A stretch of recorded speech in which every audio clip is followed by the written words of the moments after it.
Great British love affair with train travel is as old as the railways themselves. From the beating heart of London's metropolis to the majesty of the Scottish Highlands. Connecting coast and countryside with our great cities, the East Coast Line has it all.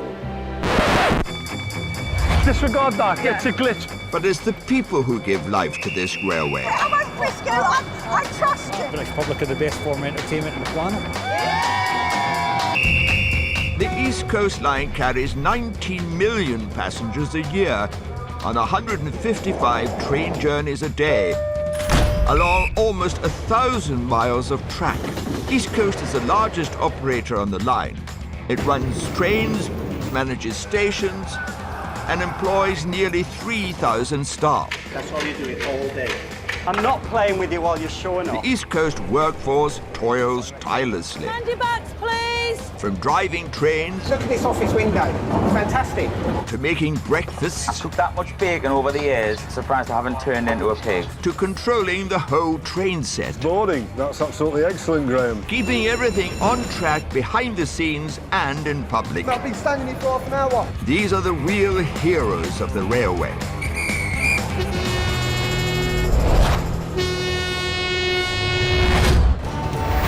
East Coast Trains is a huge operation. Behind the scenes, a dedicated workforce grafts 24/7 to keep everything on track. We are the unsung heroes of the railway. And on the front line is an army of devoted ambassadors. I'll put your suitcase in so you're not standing there for a while. From whistleblowers to breakfast chefs. Oh, me bacon. These guys and gals are the public face of the railway, and they're primed for every eventuality. Apparently there's some suspicious youths just up around the cycle racks. Oh, look, your coat's all undone. Highly trained to deal with the best If anybody wants the paper, I'll leave it here. and the worst that we, Joe Public, can throw at them. If you did this on an airline, you'd get to your destination and you'd be arrested. It's their job to keep calm and carry on. They reckon there's a total loss of power, but being a Friday, it couldn't get worse. Through good times and bad.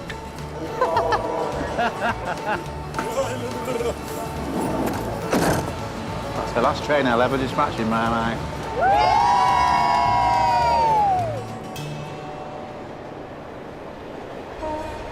I had one guy who said, "Can I have a poached egg?" And I said, "No, you can't have a poached egg." I says, "Because we've only got omelettes. I do apologise, sir." And he went, "No." He says, "I don't think you understand. Can I have a poached egg?" And I went, "I don't know what you would understand, that I've only got omelettes." And I had to say it quite sternly. And he went, "But really, don't they come from the same place as chicken?" And I went, "Well, they do, but..." I says, "They're not made on a train, so the omelettes are made and then they're brought on, and I regenerate them." And he went, "So you don't do poached eggs?" And I just went, nah, mate, nah.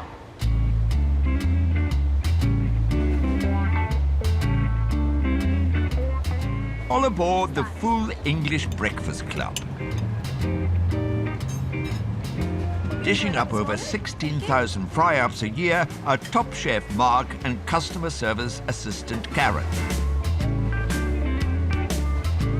Morning. Did you place an order with the chef this morning? What did you order? Here we go. And for yourself. All right, we're off. Any tomato sauce or brown sauce? Thank you very much. Cheers. Got a lid. Put the dog on it.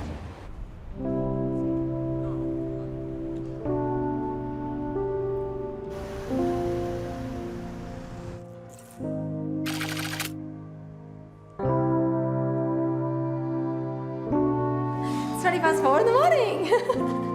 Mark's always very tired at this point, and I'm always very ill. Morning, you all right? We're on the 045 from Newcastle to London King's Cross this morning. We stop at Durham, Darlington, Northallerton, York, Doncaster, Newark, Northgate, Grantham, Peterborough, and then London King's Cross. So 9 stops. 9 stops, yeah. 9 stops. 8 of them we pick up and we do the service from.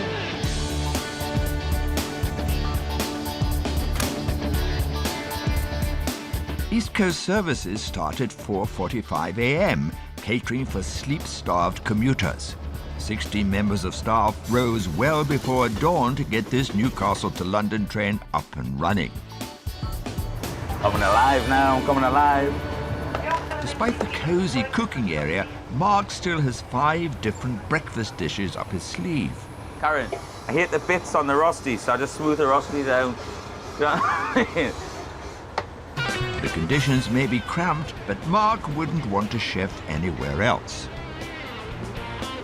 You've got your bonuses of a fantastic job, and you've got the job security, because you know you refer to the railway as a job for life as well, because you just feel very secure in your job on the railway.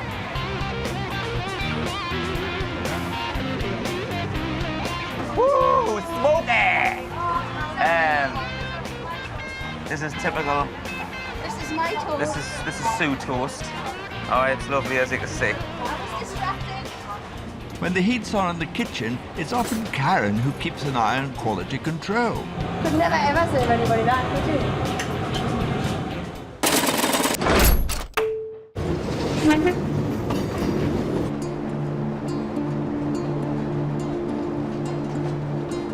I went to the job centre and they said to me, we've got 2 jobs here.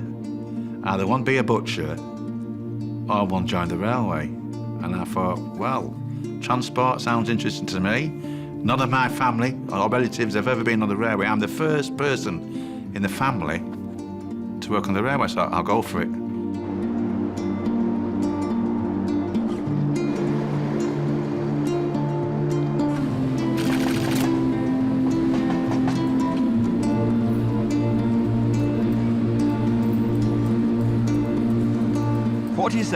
Yes, 47 years after taking that job, JR is now one of the York team's longest-serving members. He's done almost every job at the station. But the thing he loves best is dispatching trains. Over his 5-decade-long career, JR has sent off over 50,000 services. Anybody for the London, you want to be further down. Further down. Doors up. Today is a very important day. 8:43. Because after all those years on the job, JR is retiring. Hello, Graham. Is this your last day? It is. I thought you... Is that for me? Yeah. Well, thank you very much. I wish you all the best. Oh, you're a big mate of mine. It's all right, Syria. And one of York's regulars, train spotter Graham, is determined to mark this momentous occasion. Oh, my God. It's like Christmas all over. Oh, this looks interesting. Let's see what it is. Decanter. Oh, that's nice. Thank you very much, Graham. Remember and fill it with Scottish whiskey. I will do now. That's my card. Beautiful. Beautiful. I'll treasure that. Good luck, goodbye from Graham. Train spotter. Thank you very much. I appreciate that. Yeah, I will miss him, but life goes on, doesn't it? For JR is going to be a long and emotional final day. It's hen and stagtastic at Newcastle Station. Until disaster strikes. They went, there's a total loss of power. Never happens at the quietest of times.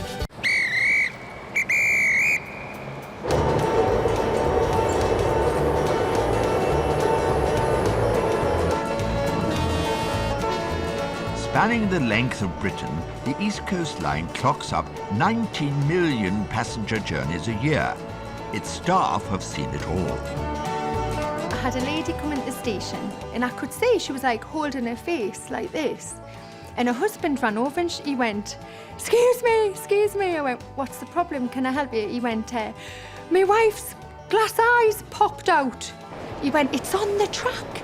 What had happened was her son was going away in the army or something and she'd cried that much that the eye had popped out. We took it back up and I actually helped the lady wash it. She put it back in and I never laughed all the way through, but it wasn't until later on Glenn said to me, you kept your face straight all the way through that. He said, you even washed that glass eye. He went, if that's not going the extra mile, I don't know what is. Jumping eyeballs are not the only bizarre items the East Coast staff have to contend with. We've had wooden legs, all sorts in our lost property, blow-up dolls, everything. At York Station, Julie's been directing trains and playing mum to passengers for 14 years. What you done? Lost your bag? Yeah, I've lost all my bags. Where's your case?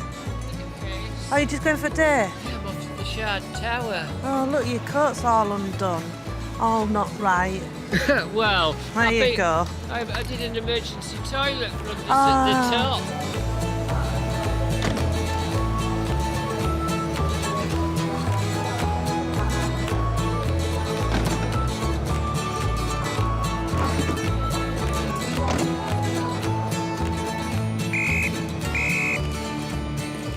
Julie's duties are wide and varied, and she's used to dealing with the unexpected.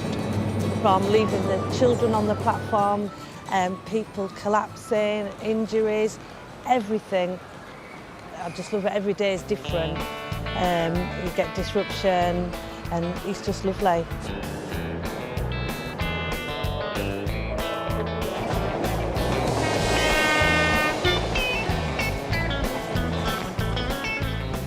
Today, it's not so happy Abby who has caused the disruption.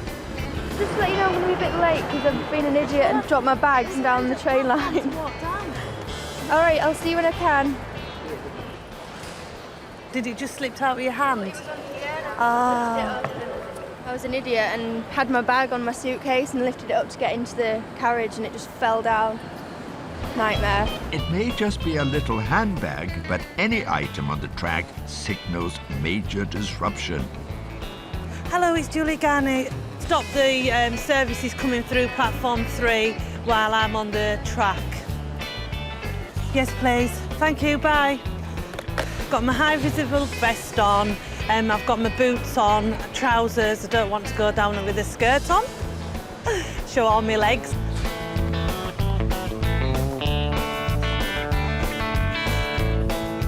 I'm a hairdresser, so all of my equipment's all in my bag. And I've missed my train now. I'm on my way to do a photo shoot in Sheffield. Such an idiot. I feel really bad.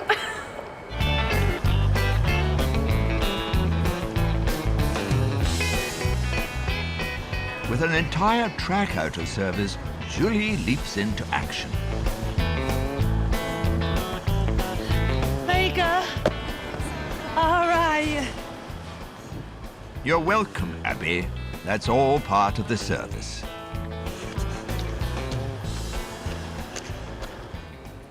All done, and the lady's got her bag back.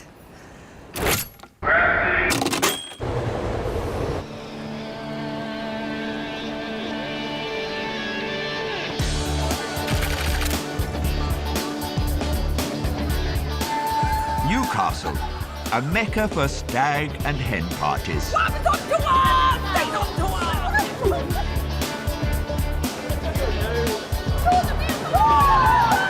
It's the last Friday of the month, Payday, and hundreds of revelers are arriving at the station for the start of a big night out.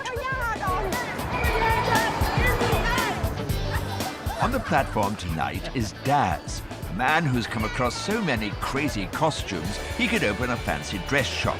It was last year, the year before, one lost these 2 tiger suits and lost property, and they've been left by obviously some stag party. So me and Mark put these tiger suits on, ran around the station. It was just absolutely funny as hell. Everybody was cracking up laughing. It was me and Collie just running around in these tiger suits. It was a right laugh.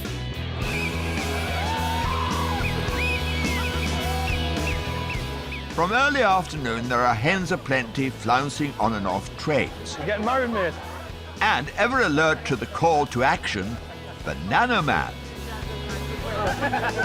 who's less alert than a superhero should be. And always wear clean pants, kids, in case you get hit by a car. I was going to say she'll be a lucky girl, but he wasn't packing much, right? Daz has been working at Newcastle Station for 12 years, and Payday Friday shifts are always the liveliest. The problems we get with stag and hen parties, we get a lot of delay off trains because what they do is they're obviously just sitting to the very last moment. They hear the announcements on the train, but they're not really paying attention. Then when the train stops, they're like looking out the window and they can see the Newcastle sign and they say, "We're here." All right, girls, we'll have to rush you.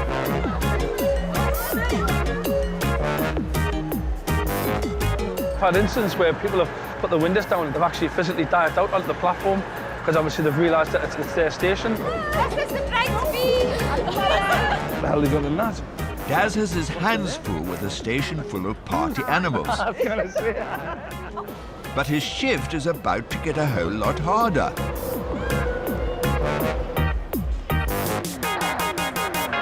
Nothing going north at the minute. 90 miles south at East Coast Control Centre, there's high drama. A lightning bolt has hit some of the signals, and this could mean chaos for the network and for Daz. East Coast Control, Robin speaking. Basically, at about 3 o'clock, there was a thunderstorm south of Berwick. That's knocked out some of the signalling. What we've had to do is cancel trains at Edinburgh and cancel trains at Newcastle to stop sending trains towards the affected area. They reckon there's a total loss of power, so the next 2 trains I think will make it in, and then we might not have nothing for a while. Delays are bad at the best of times, but on a busy Friday, they're disastrous. 17 trains an hour, each carrying around 400 passengers, are scheduled to pass through Newcastle today. With the service stalled, disgruntled passengers will not only get stuck on board, thousands could start to pile up on the station platforms. And you're talking tens of thousands of passengers and pack into the doorways as well. And obviously it's rammed, you've just got a sea of passengers everywhere.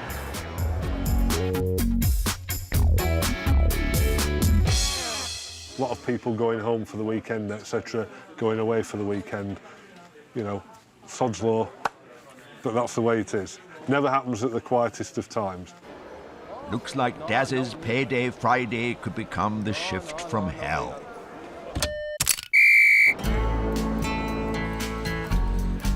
In York, a veteran of the railways, JR, has seen his fair share of crisis management. But today, his shift is not about controlling chaos, it's about saying goodbye.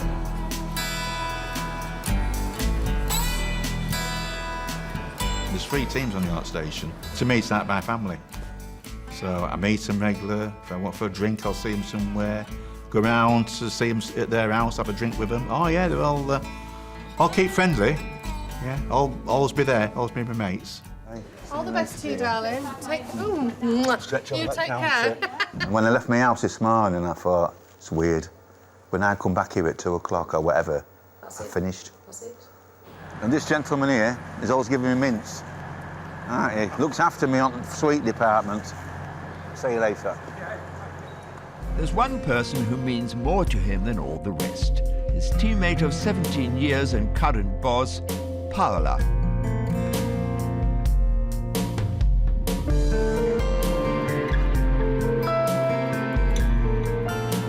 JR is loved, honestly, by everybody here.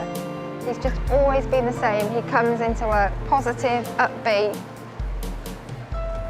always the same, never sad. Oh, what's that? Forever friends. And we will be. We will be always friends for the rest of our lives, Paola. Okay. All right. Enjoy today. I know what that one now going up. We changed locks. I'm only joking.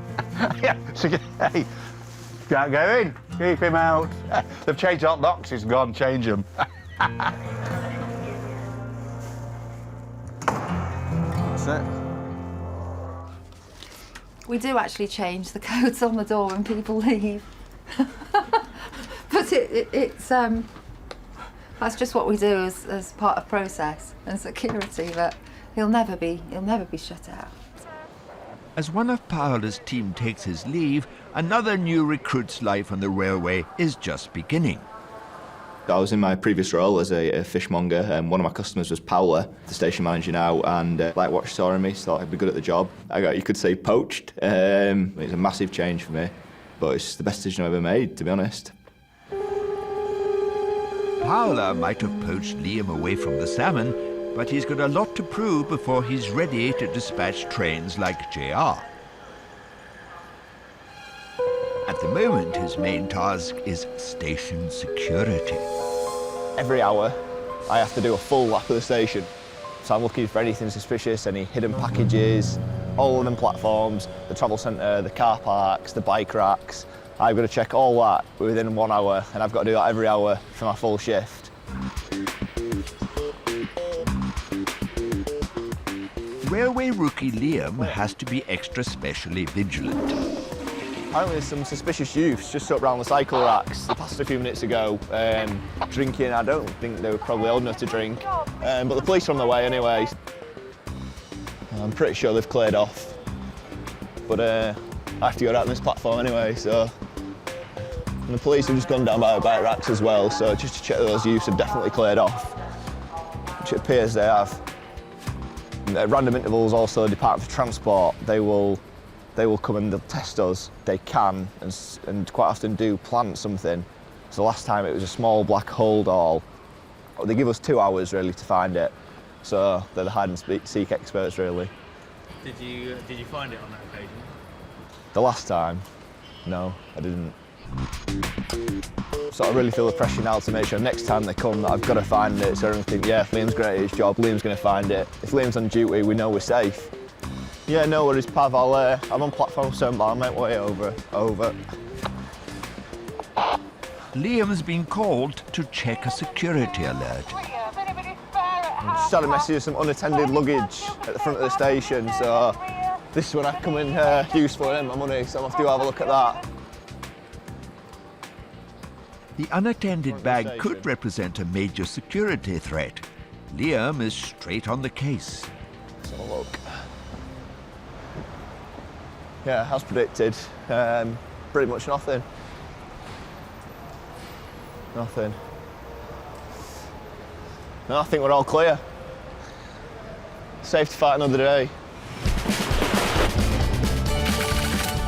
Problems pile up on Payday Friday. And the more build-up of passengers it is, then it becomes really dangerous.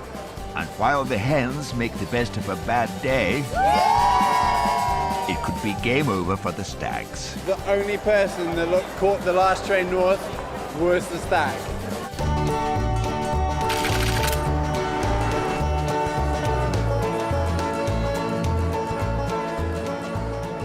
It's Payday Party Friday in Newcastle, and Information Controller Daz is in the middle of one of the most stressful shifts of his year. Everybody wants to start their weekend, but thousands of passengers are going nowhere fast. All I can do is ask you to wait a while. There's nothing moving at the moment north of Newcastle. Okay. So if you have a seat in the waiting room or on the platforms, and as soon as we know something, we're going to come round, but listen to our announcements as well, yeah? Okay. If I have a seat in the waiting room, I have a seat on the platforms, and as soon as we know, we'll let you know. Right, listen to our announcements, so madam, okay? All right, thanks very much.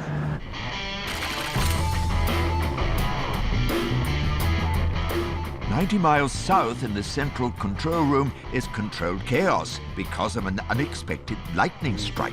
45 minutes. Who am I to stop thundering and lightning? I'm afraid, you know, that does happen. The systems short out. And we don't end up with a situation unsafe, and we don't end up with a train heading into an area where there is no signalling at all.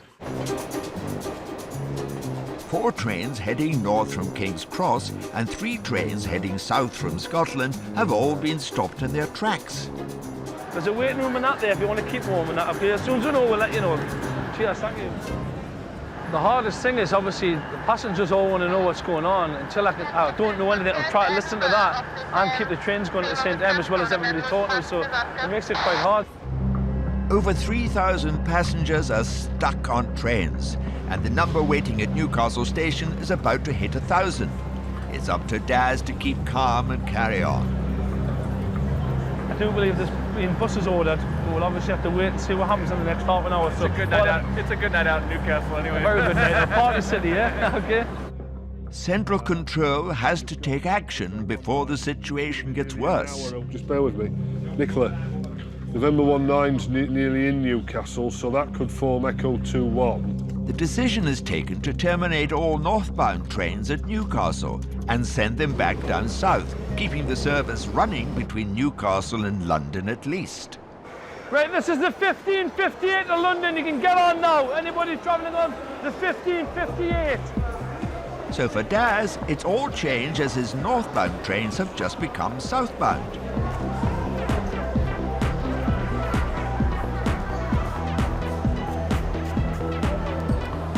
Right, let's get it away, let's get it away. All right, bud. No crew, no buffet crew. I'm not worried about the buffet crew, but we've got a gardener driver that'll do, yeah? Cheers, though, thank you.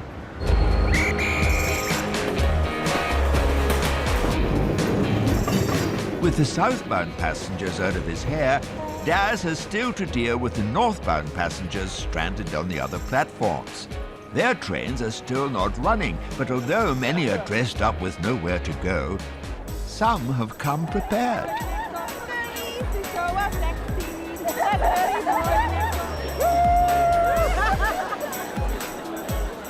We've got some gin and tins and...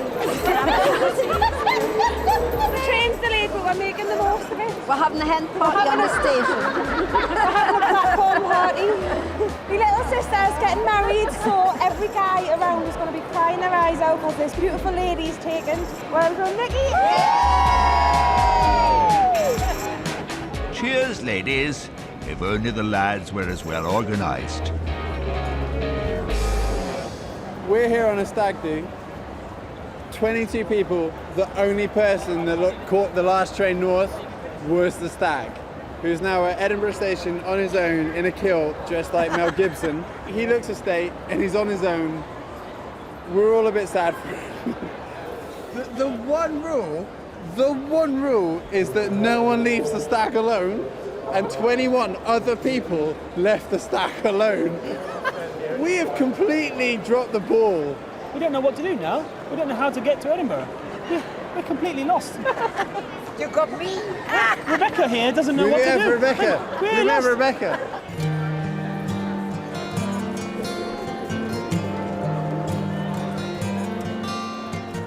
So far, Daz has managed to keep a cool head. But as disruption continues, he starts to feel the pressure. The more trains that come in and terminate, the more passengers we're going to have here. As you can see from them, there's quite a lot of people close to the edges and that, you know. And the more build-up of passengers it is, then it becomes really dangerous, and it's obviously a concern, you know. But being a Friday, it couldn't get worse. It cannot get worse on a Friday.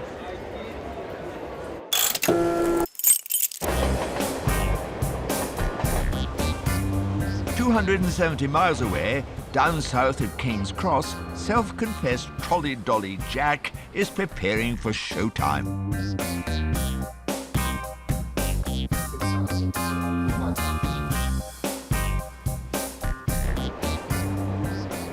Jack used to fancy treading the boards, but since starting his job on the railway, he's realized there's no more captive an audience than one trapped on a train. If I'm there and I'm having fun and I'm talking to the customers, I'm being a bit show busy, I'm having a bit of fun with them, then that makes my day go quicker.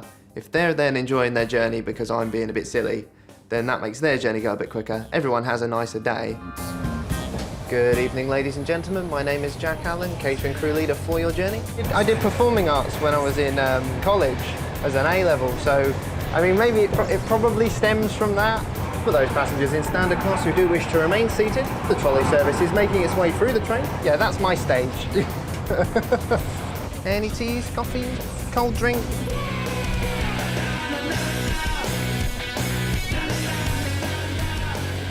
Just make sure that's actually the right items, that I haven't charged you for something you've not got. Is that okay? No worries. I'll chuck that away for you if you want. It's not part of the receipt. I just like going through, chatting rubbish to people. I do it to confuse people. I know what I'm doing. Professional me. Any refreshments at all? Oops, sorry. I'm throwing milk at people now. Yeah, sorry, I won't drop that one on you. That'd be really mean of me. It's kind of like manoeuvring a full shopping cart down a moving train. Oops, sorry, is that your bag there, sir? Yes, sorry, that's all right. So this is quite heavy, I don't want to damage anything. Until you get the hang of it, you're constantly crashing into people's seats and nearly running people over, which most people tend not to be too happy about.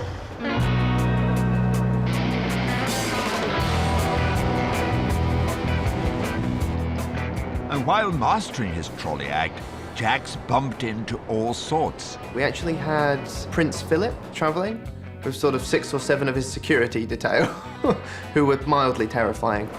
I was very worried that I would get something wrong. I was worried that the train would jolt and I would get coffee everywhere. Luckily, that didn't happen, I did that really awkward and annoying thing that when you're talking to someone, your voice breaks. Sort of, can I get you any coffee, sir? Oh, no. Eagle-eyed staff might even get to spot their favourite celeb somewhere along the line. Hugh Grant was trying to get into the toilet, which was closed for painting. So I took my chance, ran up, asked him if he'd like to use the toilet, and took him upstairs to the office. I found myself in the staff kitchen with him. He asked me where the toilet was, and when I went to show him, nothing came out of my mouth because I was so sort of in awe. We have a sign on the back of the toilet door now. Hugh Grant sat here. It's not just Hollywood stars and royalty who frequent the East Coast line. We're on the 11 o'clock from King's Cross to Edinburgh, and Sting's up there. I think I've got a bit of an eye for it, if I'm honest. It's not that I'm on the lookout, but I usually do pick up pretty quickly if I see someone famous. Missed him, unfortunately, but Paul McCartney was on station a few weeks ago. Bobby Robson, a mate had, he's fantastic. He was in when, obviously, before he passed away. Jeremy Paxman, I used to work at Berg for a while. He was really nice. Big bloke, like really tall bloke, you know, when you get to see people in like real life, you don't realise some of them are either small or some of them are really big, you know. And some of them are larger than life. If anybody wants the paper, I'll leave it here. Recycled. Thank you for a lovely journey again. Bye-bye, Sue. Next leg of the journey, Skegness! Bye!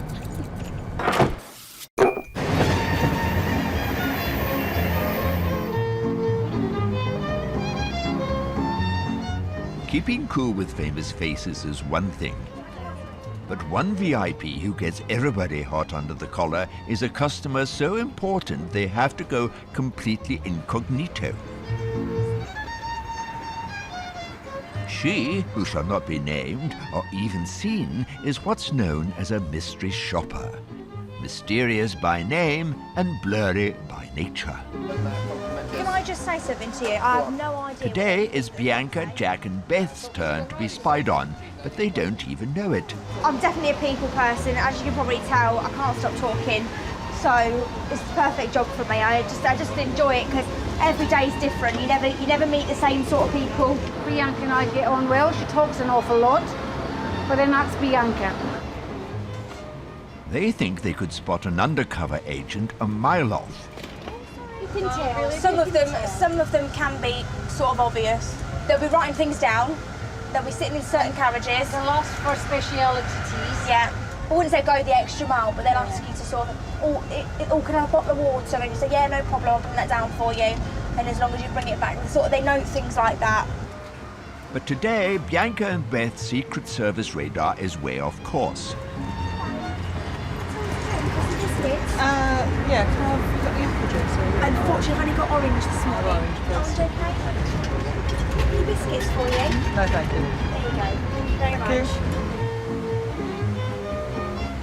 We had one guy that was on once. We were going to Leeds. He came up from London, got off at Wakefield. We came straight back half an hour later and he got back on again. We were sort of all stood on the train going, I don't think you did much while you were in Wakefield, did you? But most of the time you can't really tell who they are. So, will their customer service make the grade?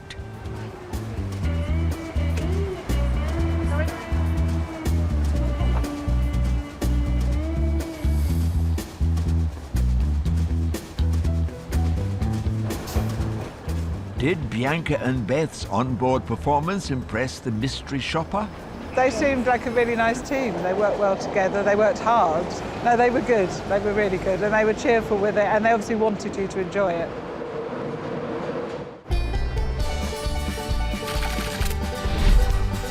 Daz tries to keep his spirits up.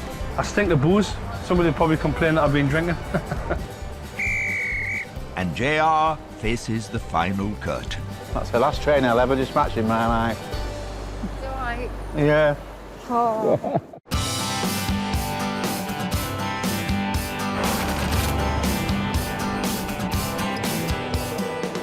After 47 years of loyal service, JR is working out his last ever shift. That's got to be worth the party. Oh my God. Oh, that's fantastic. Oh, look at this. My favourite is pork pies. My God. It's a fantastic. Oh my God. Oh, it's fantastic.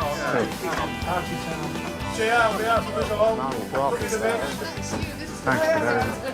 Thank you. It'll be okay. I'll be all right. Right, all the best, John. We'll see you later on. Thank you. See you later. Thank you. Thank you. Oh, my word. See you later on.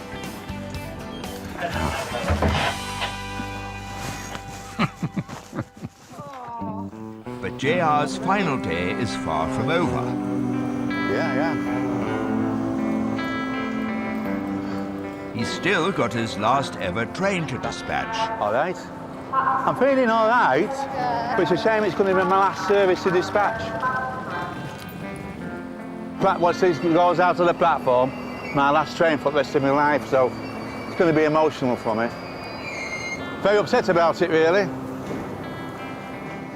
JR dispatched his first train in 1987, and he's seen off over 30 a day ever since. That's first stop London, sir. Coach where, sir? E, there it is, just behind you. OK. Here we go, we're in after train.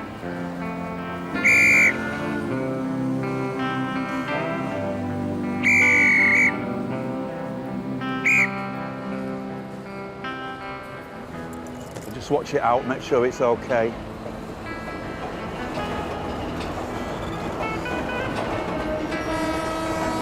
He's passing his on, he must know it's my last train.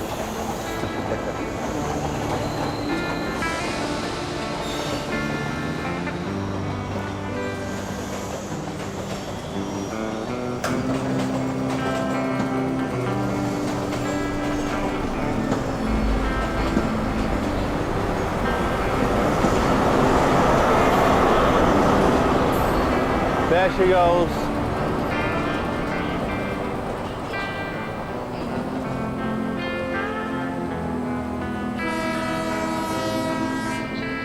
That's it, isn't it, Paula?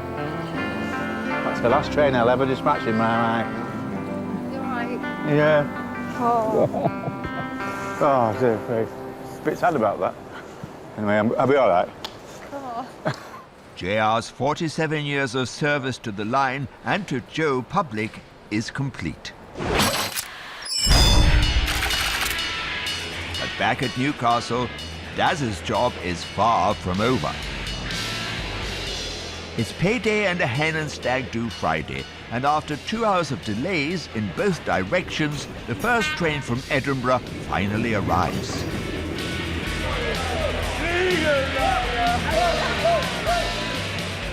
The train needs to be cleaned quickly before it's turned around and sent back down the line, and Daz has drawn the short straw.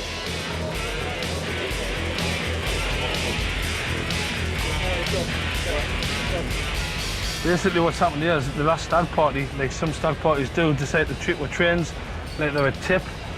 And it's just disgusting this. I mean, these passengers, there have been 8 passengers, maybe 10 will not be sitting in these seats now. I'm just going to try and get what I can off here just to make it look presentable at least, but I've got no tape. I would normally just tape the seat off. But I mean, look at this, man. It's unacceptable behaviour, isn't it?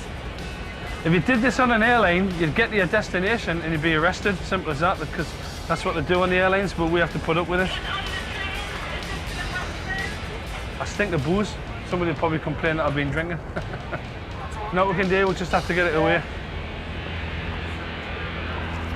I haven't been drinking, mate. I want to eat the day after all that.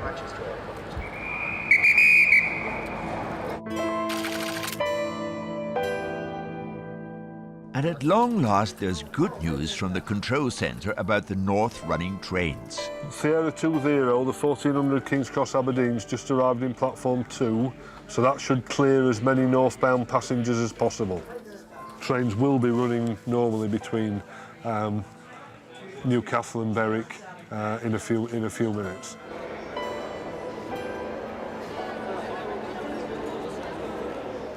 Finally, the whole line is up and running again, and Daz can see light at the end of the tunnel. The way things are going, by about 7 o'clock, we should have most passengers away by then, you know, so it should be good. We're getting there now. We're getting there slowly but surely. We're starting to get there, yeah. Trying to get to Edinburgh for a hen do and the train's here. We've been waiting 2 hours now.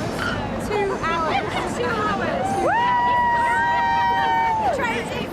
Yeah. But there's one final spanner in the works. This is a 1725, this one. Stop at Northampton. No, disregard that. Okay, It's a glitch, all right? That's a 1725. The controller might say yes, but the computer says no. He's going to try and update it. Somehow the computer thinks it's a different train. I know, it will be. It's a 1725, so I'm getting him to do something about that, okay? Oh, you little man. You all right, mate? I'll just push you to the back there for a couple of seconds, all right, darling?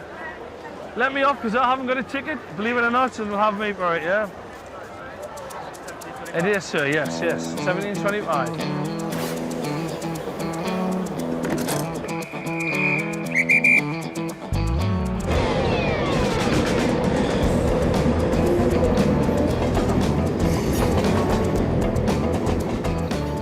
After an especially hectic Friday evening shift, no one deserves the relief of a weekend break more than Daz.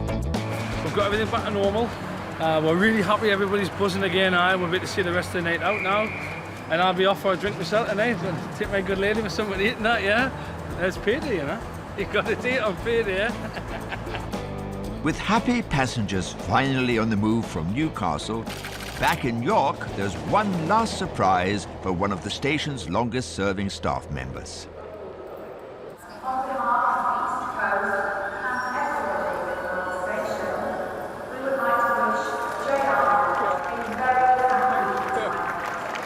Oh, sorry. Oh, it's a sad day for me. Thank you very much. Oh, it's a sad day. Thank you very much. Cheers, thank you.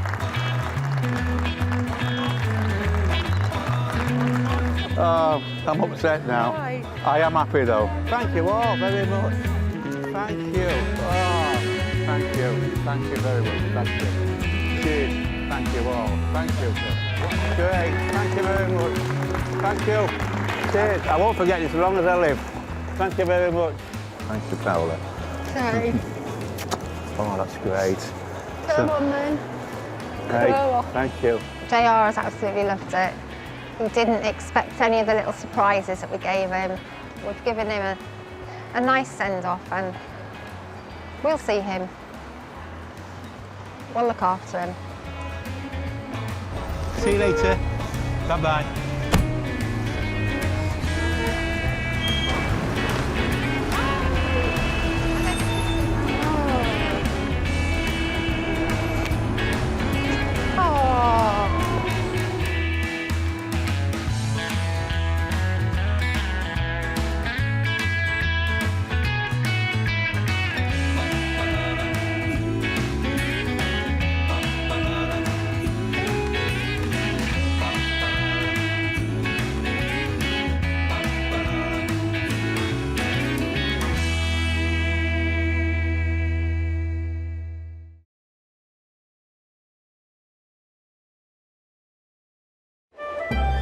The great British love affair with train travel is as old as the railways themselves.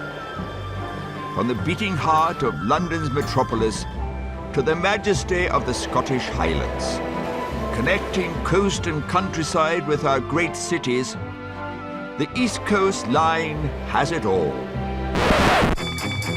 Disregard that, it's a glitch. But it's the people who give life to this railway. I'm on Frisco, I trust you. British public are the best form of entertainment in the planet.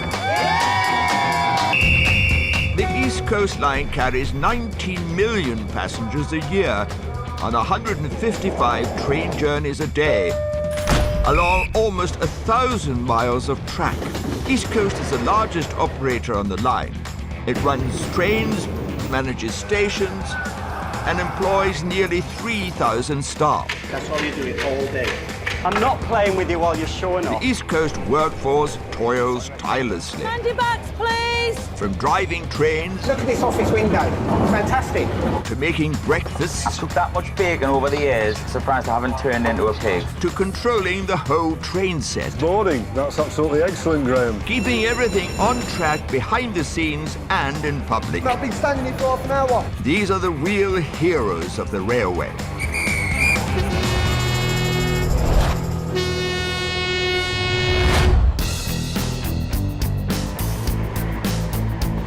East Coast Trains is one of Britain's largest transport companies, speeding thousands of passengers every day between London, the East Midlands, the north of England and Scotland.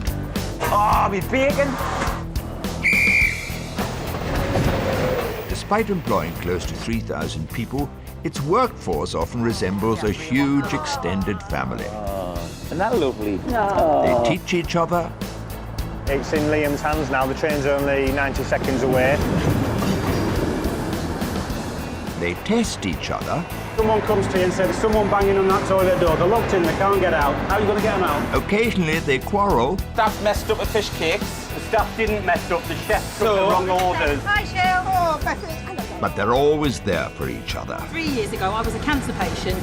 All I could think of when I was going through it was, I just want to get back to work. I just want to get back in my uniform. A job on the railway can be a job for life. Good news. As part of a family that really looks after its own. Oh, sorry. Nah. Yes.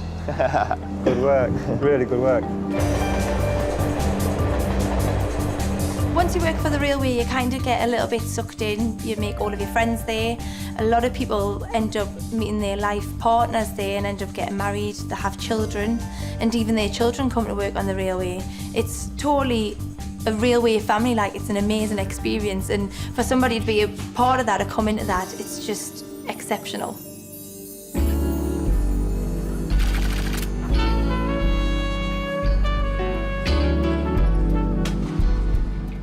It's the crack of dawn in Newcastle, and catering for the first-class passengers on board the early morning 4:45 to London are Chef Mark and crew leader Nigel.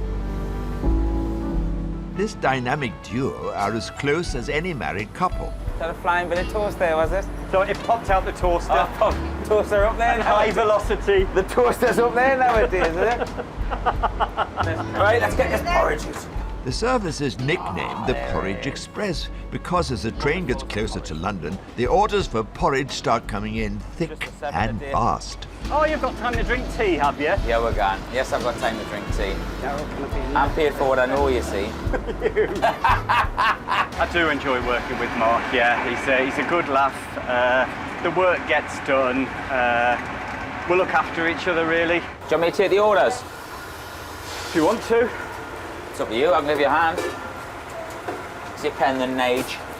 He doesn't go Nigel and Mark are so close that they occasionally even swap roles, though not without the odd inevitable disagreement. There you go. From York for breakfast this morning. Any orders from York? Being sandwich. Mark likes to help out by taking the orders, which is a great help a lot of the time. However, we work to different codes to Mark does. Coffee. Thank you. Grill for you. When I help taking the orders for Nigel and other crews, I always get it right. Do you want any food? Yeah. What can I get you? Full breakfast, thank you. Where I would put F for fish, he puts S for salmon, which S for salmon looks very similar to G for grill. Oh, all right, G for grill. You know, S for salmon. Order the grill. No.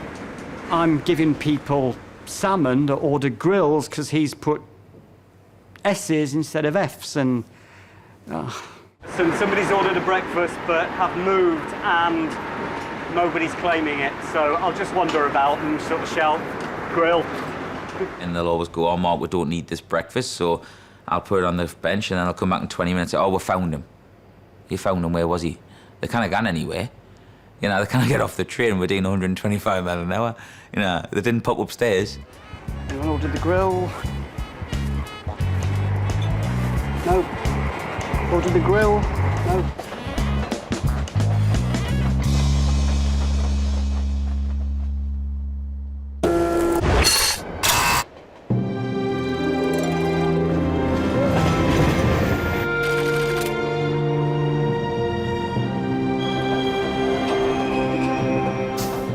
miles south of Newcastle at York Station, another early morning employee is hard at work.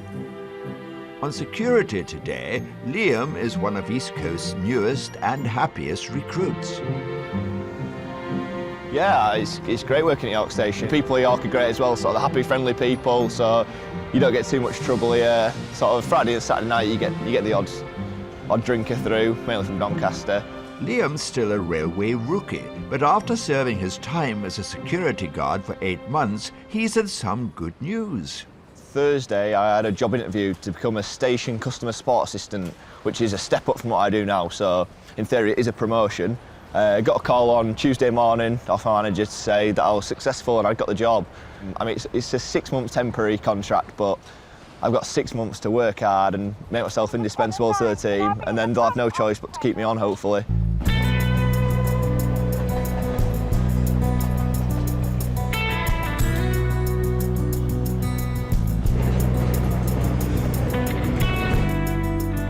With his daybreak duties completed, Liam's excused from further frontline action today. Instead, he'll be training for his new role, the first step to realizing his dream of becoming a dispatcher.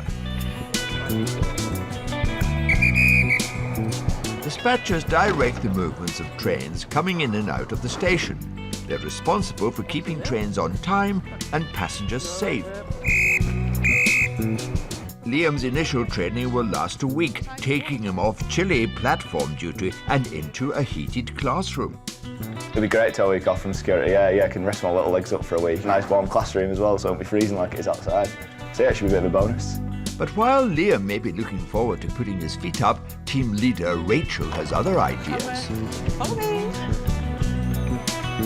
The aim of today's lesson is to show the class what all those confusing lights and symbols on the platforms really mean. So all those shifts spent whizzing around the station on security duty should stand Liam in good stead. Trick question then, what's missing over here, which we'll go over there? No overhead lines. Sorry? No overhead lines. Spot on. Well done, Liam. Next up is the signal lights, which to the untrained eye may look like normal traffic lights, but are in fact much more complicated. So it's showing red now.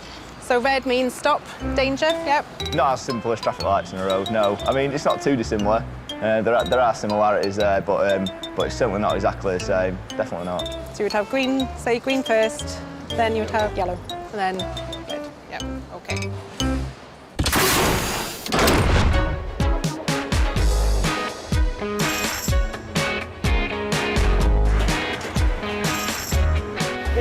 Back on the early morning porridge express from Newcastle to London, Mark and Nigel are doing what all families do, bickering over breakfast.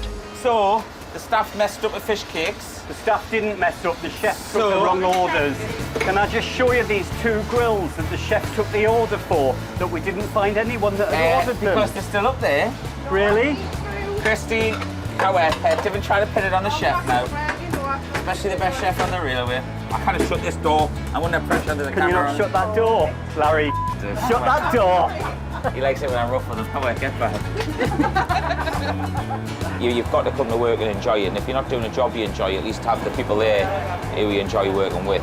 Get on with 99% of them as well, so it's fantastic. Whether they get on with me is a different matter. A cuddle. Cuddle. Special one. Stop touching. Yes, sir. Seen the chemistry? Have you seen that, eh? Can't help himself. Do you know what I mean? I've told him I'm married, but he won't listen. Keeps on badgering us, pestering us. Really? Really? Really? Really?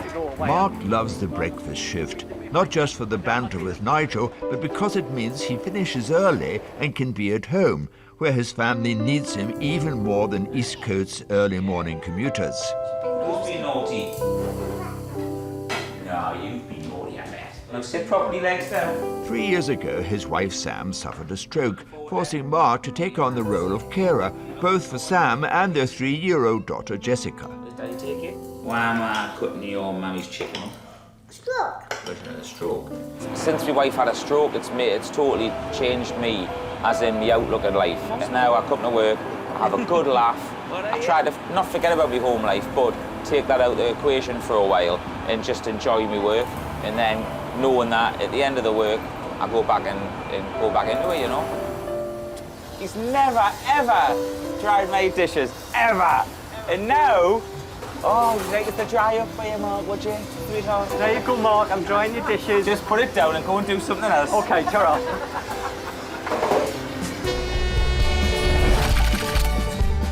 Romance is alive and well on the Porridge Express. Six-pack on that, yeah, honestly, on top of the six-pack.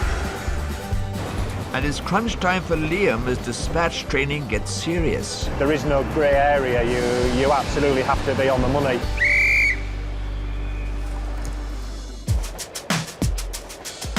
East Coast employees often talk about their colleagues as if they were family, but the railway is also home to family in the literal sense. Brothers, sisters, aunts, uncles, husbands, wives, mothers and fathers can all be found working alongside each other. My grandma was what a crew leader is now, so the manager. My granddad was a chef. My dad actually works on the railway. My partner works for Network Rail. My husband works in the station. He's one of the duty managers. My sister's a god on board the trains, Karen Cardin. She's lovely. Both my grandfathers and my father were on the railway. My little boy's 7 and he gave us the biggest compliment because he did actually say, Mummy, I would like to do your job when I get older. So I thought, well, it can't be too bad if your little boy wants to do it.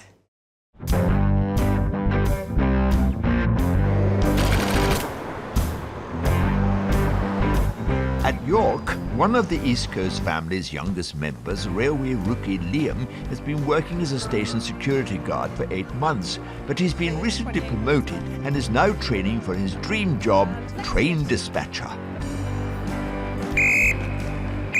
Working as a dispatcher means becoming a cog in a highly complex machine. With over 40 dispatchers working at York and as many as 3 assigned to a single train, cooperation is essential. So team leader Rachel wants to test the class with a fiendish team-building task. This rope here is going to go over or under or whatever you plan over every single person. I'm going to time you.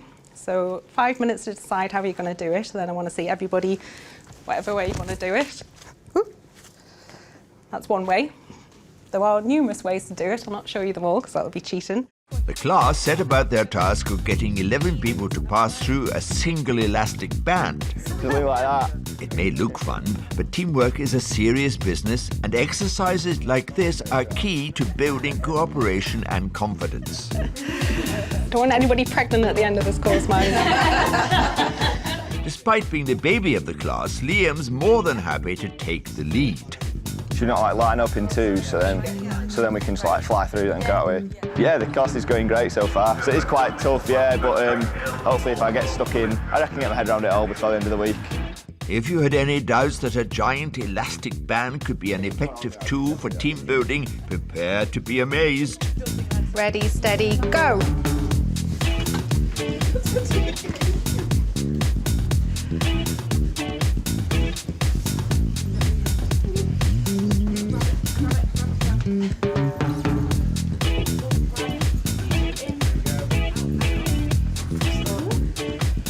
18 seconds. Well done.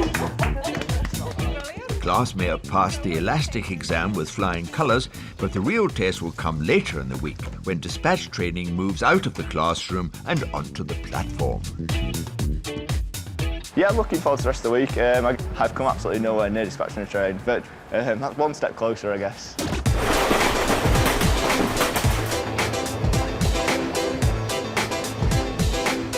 Back on the Porridge Express from Newcastle to London, Chef Mark and crew leader Nigel reflect on another successful shift. Everyone's fed, everyone's watered, most of the dirties are in. All we have to do is clear everything away and relay in 45 minutes. But it's fine. I keep saying this. And have staff breakfast. Oh, porridge. Yeah. Aye, porridge. Porridge Express.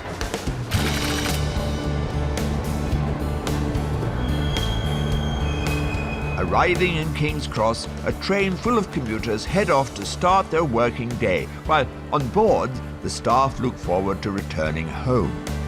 It's just gone 9 o'clock and it's half the day done, so when you think a lot of these people are just going to start work now, and they're commuting to work, do their full day, and then have to commute home where, you know, this is half of our day. We'll be finished by 1:30. Shouldn't be too bad on the way back, so fingers crossed. And as the Porridge Express team begins the journey back to Newcastle, it's finally their time to settle down for a well-deserved breakfast. It shows something when the chef has shreddies and banana instead of his own breakfast, isn't it? Are you enjoying yours, Nigel? Are you on a diet though? I've only had mushrooms. You're on a cut down. Aye. The gym and everything. No carbs before mobs. Open the door. I should point out he's done this. Yeah. I've lost 1.5 stone in 5 weeks. When I go out, I haven't got my chef's weights on and I like a staff night out. Like Nigel goes, wow. Oh, I do, I go, wow. He just went one word, he went, wow. Do you know what I mean? It's constant because everybody says in the chef's bag, 6-pack on that, yeah. Honestly, on top of a 6-pack. It's amazing, isn't it? Wow. Wow.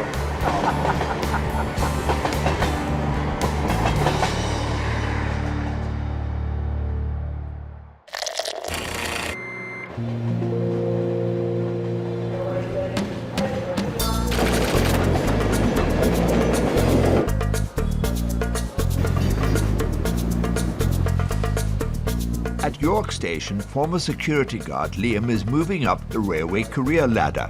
But to secure his promotion to train dispatcher, he'll need to prove himself worthy on the platform. Today, he'll be mentored and assessed on the job by seasoned dispatcher Richard. Things you're aware of as we know about bikes, big bags, passengers who might be unsure of the environment, guide dogs, wheelchair passengers who need assistance, things like that. So I went to Rich, which is good because he's a really nice guy, knows absolutely everything. So I'm going to observe him for a bit first, observe him for the first few trains, and then hopefully have a go for myself. York Station boasts 11 platforms, each with trains arriving and departing in both directions. If he's to make the grade, Liam will need to show Richard that he's familiar with a total of 22 light and signal combinations. Yeah, it's definitely the next step up for me, yeah, definitely the next stage. It's a massive opportunity for me, really.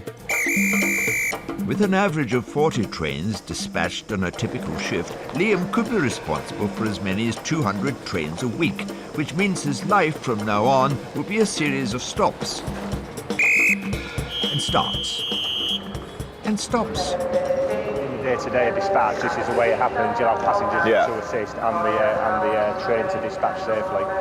So I shall talk you through it when the train arrives. First, Liam will assist with the dispatch of the 0735 service to London.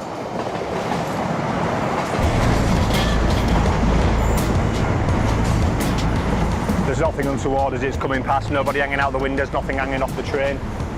Aside from passenger safety, the major concern when dispatching is to get the train out on time. With several other operators sharing the same tracks and stations and heavy financial penalties levied for late-running trains, there's no room for delays. Check the doors because we're doing the front 3 or 4 carriages this morning. We have 300-400 trains a day to look after. Loud whistle, hand right up. We'll have another train in 5 minutes, and then 5 minutes after that, and 5 minutes after that. The trains keep coming thick and fast. See you later.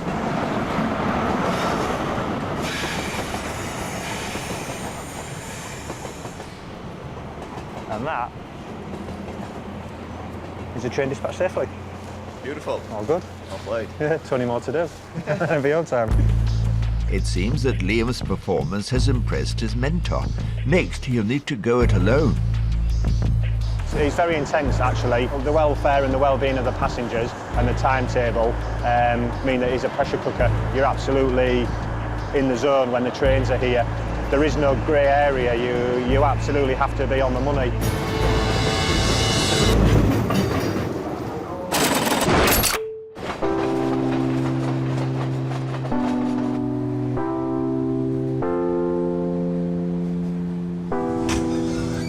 I'm sorry, sir, we don't do latte coffees. Just coffee with hot milk if possible.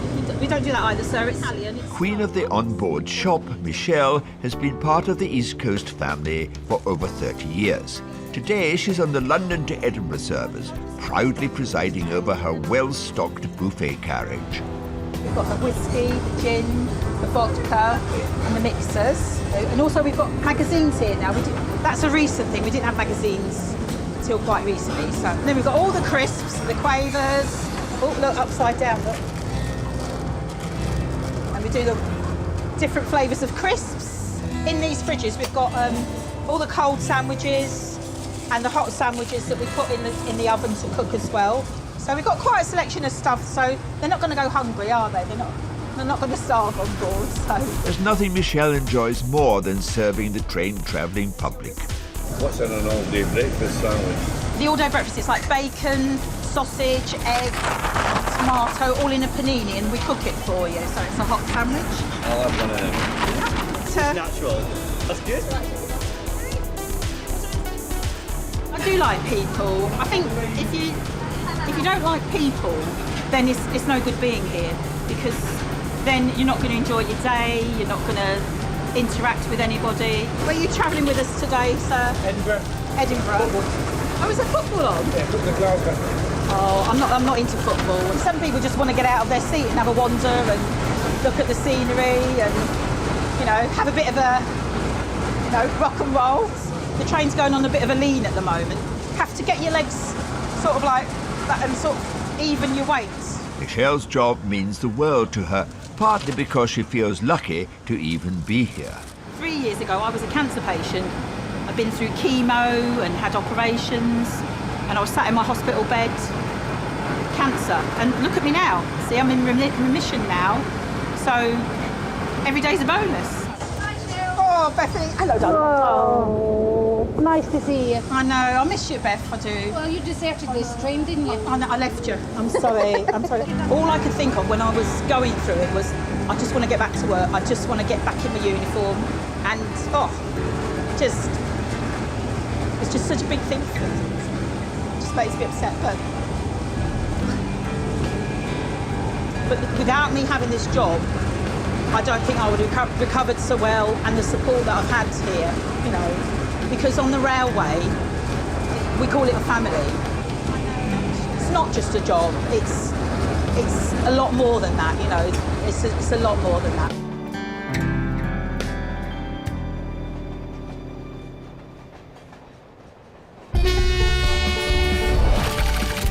It's the moment of truth for Liam. Right, got you ready? All right, yeah. Ready for your first train? Ready for my first train.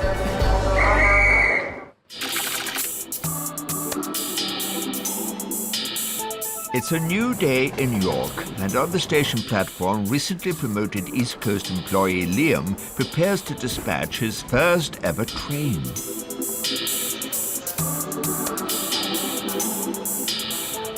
Morning, I've had Rich mentoring me. He's basically been talking me through the process, what he does when he dispatches trains. I watched him dispatch 7 or 8 trains this morning. Now it's my turn. I'm dispatching the 929 down to London from York, so my first ever one, so I'm quite excited, but obviously nervous at the same time. Dispatcher Liam's first service is a train bound for London, which carries up to 400 passengers. Got your whistle? Got my whistle, yeah. Got your baton? Not a baton. Got your radio? Got my radio. Ready for your first train? Ready for my first train. Good man. What could possibly go wrong? It's in Liam's hands now. The train's only 90 seconds away. I think he's a little bit nervous, which is right.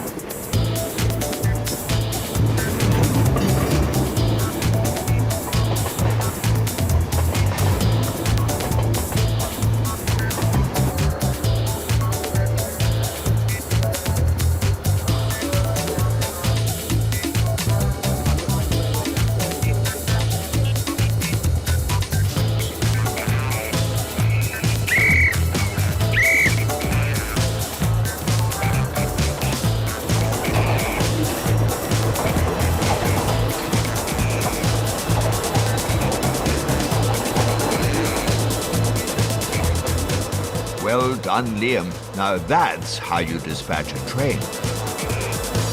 First one down. First one down. Job's a good one. Well, don't rest on your laurels. We've got the 45, the 55 and the 01. You ready? Yeah. Let's go. Let's go. And now Liam's wetted his whistle, there's no stopping him. You got on, sir. Thank you very much.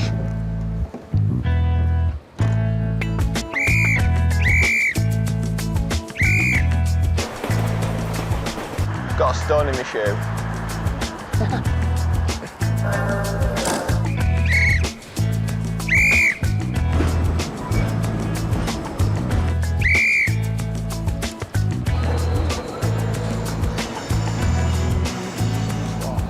Shift under Get your in belt. there. Yes. Good work. Really good work. Day one of dispatching has gone really well. It couldn't have gone any better. It really couldn't. Everything has just gone smoothly. All the trains have gone out safely and on time as well. So it's been absolutely amazing. I'm dispatched out for the day, that's for sure. I'm knackered now. I'm ready to go home and go to bed now. See you again tomorrow. Yeah, 5 o'clock alarm call.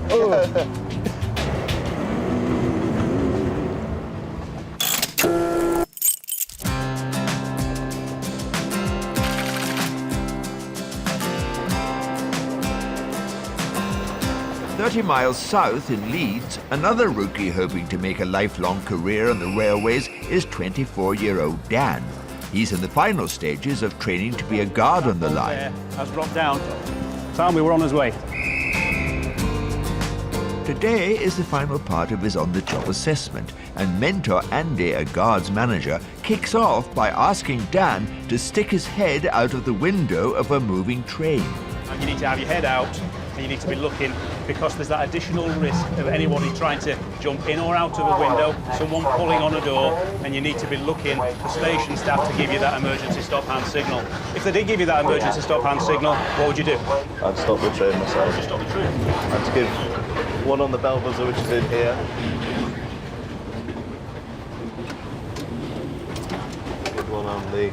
Okay. To the passengers on board, this is simply the 0815 from Leeds to London. But for Dan, it's a nerve-shredding examination hall on wheels. How many central locking bolts are you going to isolate? 2, sorry. Well, today's really important as obviously we've been training for the past 5 months now. It means a lot to me because then I can go out and kind of do it on my own, which will be great. Unfortunately for Dan, the questions keep coming. Where's the isolation switch for these? You're going to do a brake continuity test. How long are you going to leave that handle turned for? How are you going to isolate this vestibule, or if you've got a problem with it? What did we say we would check if we had a red status bar, not illuminators? So if you've got someone locked in a toilet and they can't get out, how are you going to get them out? Yeah, I'd firstly knock on the door and I'd put it to 0, which manually you can open the door manually. And then number 1 is lock out of use. That's the sort of thing you would do that if the toilet was flooding, defective, or shall we say unsavoury in some way.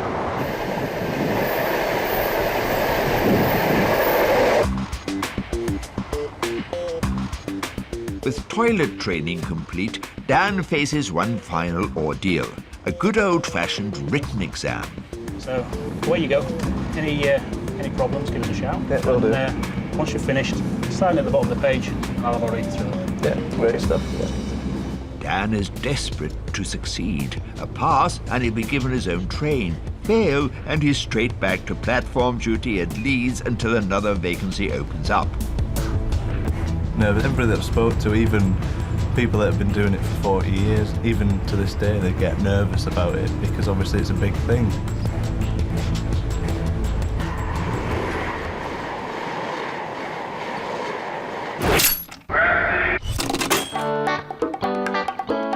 You alright? Good.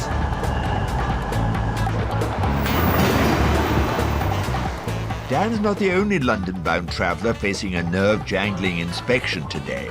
At Durham Station, a troupe of performers with big dreams and shiny pink costumes are boarding the train to King's Cross for what could be the biggest performance of their lives. We're travelling from Durham to London for a performance in El Grande in London, which is one of the biggest salsa nights in the UK ever, over 1,000 people. So it's going to be amazing, and we're so excited about it. As a performer, it's always been exciting to be in a show, in a part of a show, you know, and the excitement starts from packing than the journey itself till that you step on stage. I think it's really exciting, especially when the group gets together, and it's a really good banter between us, especially on the trains, and that's when we all get together and we have a good time. You realise that you're jokes a team. And yeah, you realise you're a team. The salsa group are called the Latin Connection, and tonight's performance is part of one of the UK's biggest salsa events. They are managed by Jimmy, who is responsible for getting his nervous troupe to the theatre on time. Trains are so punctual, we don't want to miss it. It's by the second, it's amazing.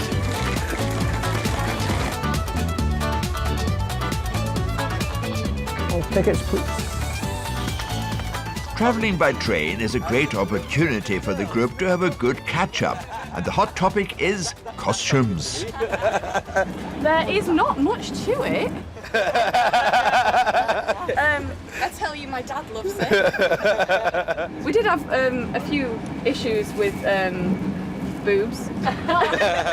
And it appears that music really is the food of love. Like at first we were just sort of really good friends, weren't we? And then after one of the performances in Malta, sparks started to fly and went from there. So yeah. We had a little bit of an adventure in Malta.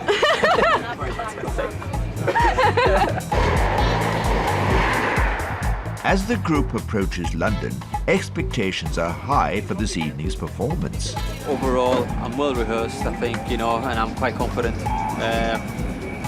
But I've got a lot of faith in my teammates, and that's all that really matters, really. So I've got their support, they've got mine. We always get through it, so. Finally, the train pulls into King's Cross. Whoa, we're in London. And there's just time for one last impromptu rehearsal.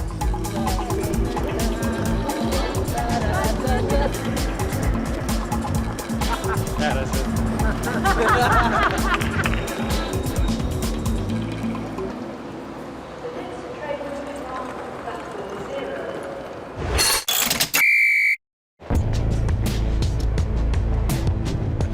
Also approaching King's Cross, trainee guard Dan is about to hear the results of his final on-board assessment. I'm still nervous, but the things that we've gone through, I feel confident in myself that I do. When I came to start on the railway with the East Coast, I started on the catering side of things, working on board a train.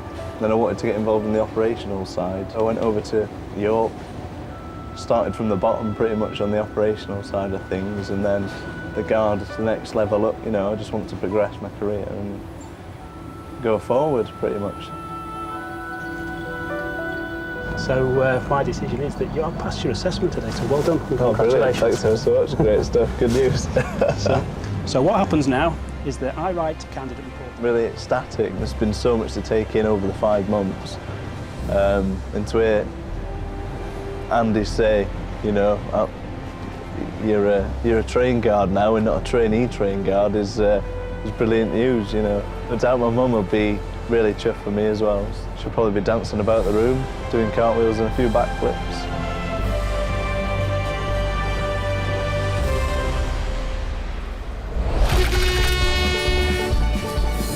Dan takes on his first train. My name's Daniel, one of your train guards for your journey. And there's a special celebration on board the breakfast service. Happy birthday to me, happy birthday dear Ma.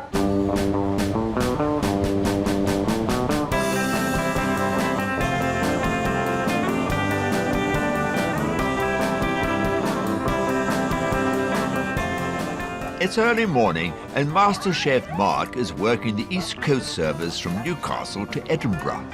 I just gotta go all the way to Edinburgh. Oh, soon. Today he's in particularly fine fettle as he's been reunited with partner in crime Karen, together for the first time in weeks. The sausage looks lovely. Is the situation covered on the sausage front, is it? Always covered. No bother. Well, not always. There's been episodes.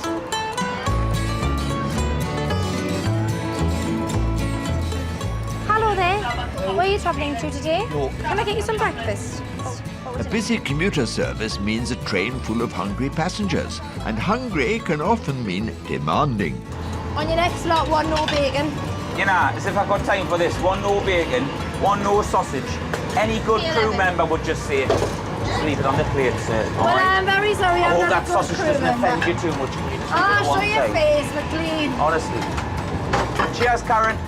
But Mark, you say any normal crew member would just say, can you leave it on the plate? However, this crew member is exceptional and treats every passenger as an individual. Ha ha! Favourite time getting up, my favourite train's the 5 o'clock, the 5:25 from Newcastle. I love my earlies because then you can do something on night time with the lads or with your wife and that, you know, so I should have said wife first. Do something with the wife and the lads if I've got time, you know. Though trains and teams may vary, one thing you can rely on is the disagreement about the number of breakfasts ordered. See, this is what will happen. They're telling me I've done one too many. Right, here it is. I'm going to put the mushroom on anyway because they'll want it. Because they'll want... Donating? Nah, I haven't. Even numbers in plates, odd numbers. You go away with that, and I guarantee that won't come back in the kitchen, right? All right then. Karen, I hope that plate doesn't come back in the kitchen. I'll never hear the last of it. But it appears that this time at least, Mark's maths is top grade. Karen? Yes, Mark? What? No, look, it's here. It's in the bowl. Is that breakfast? Is that breakfast, perhaps I'll use Yeah, that's it, just there, look at the bowl. I'll use that breakfast later if you No, want. it's just in the bowl. All right. So can I just, Karen, so is that right? It's just in the bowl, Mark. I'm not even going to tell Mark that he was right.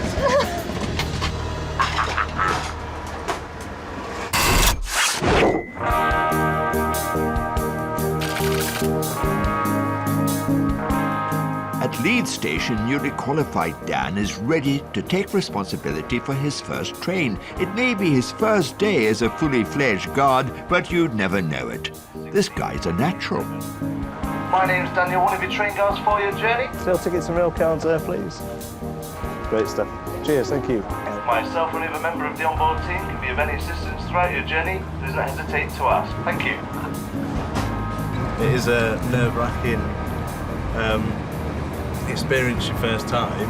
I think it's just that initial getting that first day of being on your own out the way, and then it should get a bit more comfortable and confident.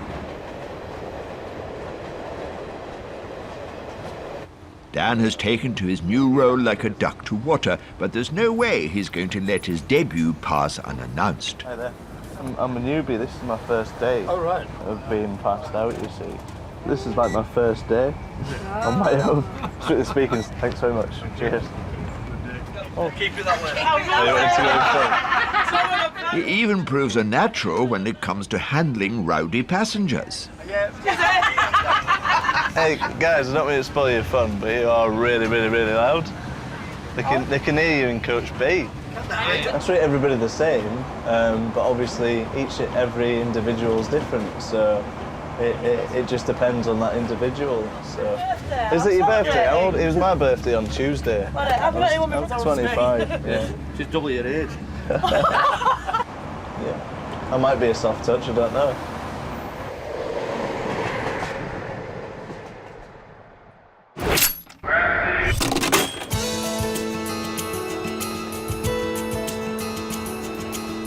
Back on the morning service from London to Edinburgh, it's lunchtime, and Mark is keen to show off his next culinary masterpiece.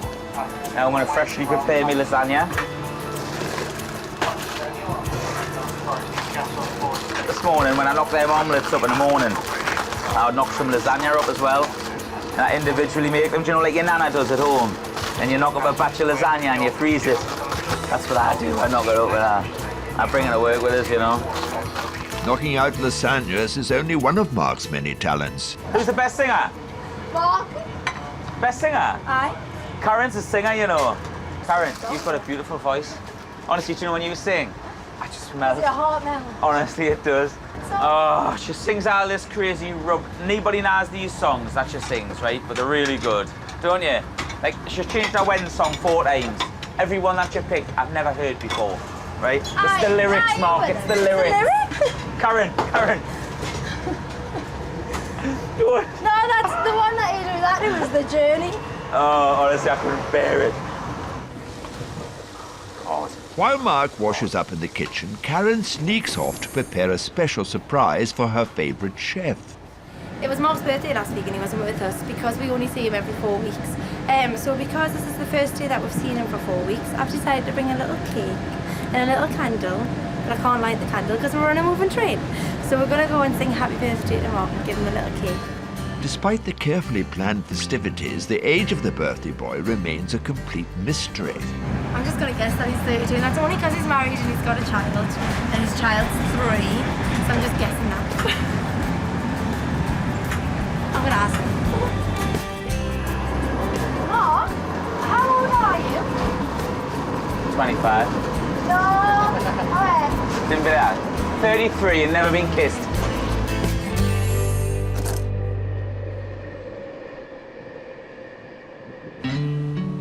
Back on the service from Leeds to London, Dan's first shift as guard is drawing to a close. Again, my name is Daniel, your train girl for your journey. On behalf of myself and Rachel, your crew leader, we'd just like to thank you for travelling with East Coast. Yeah, it's been really good. I've enjoyed it thoroughly. It's been challenging, to say the least, but I've enjoyed it. So hopefully get a bit more experience. I should be okay. I think I'll be okay. I will. You too. Thanks so much. See ya.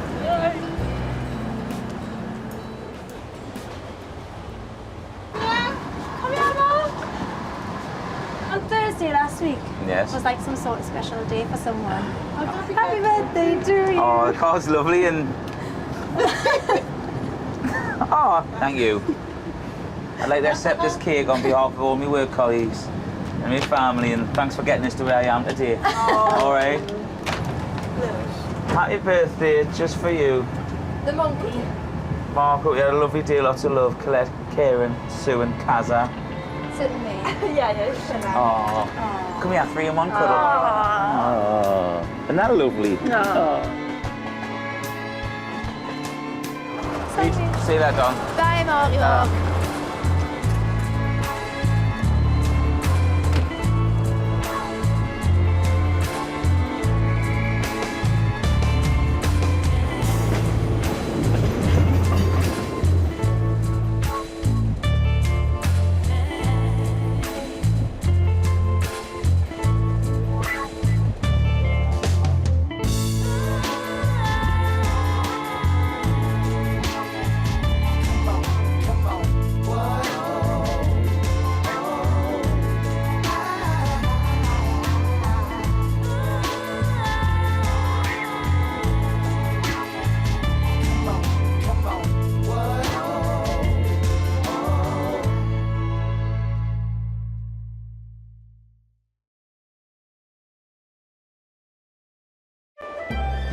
The great British love affair with train travel is as old as the railways themselves.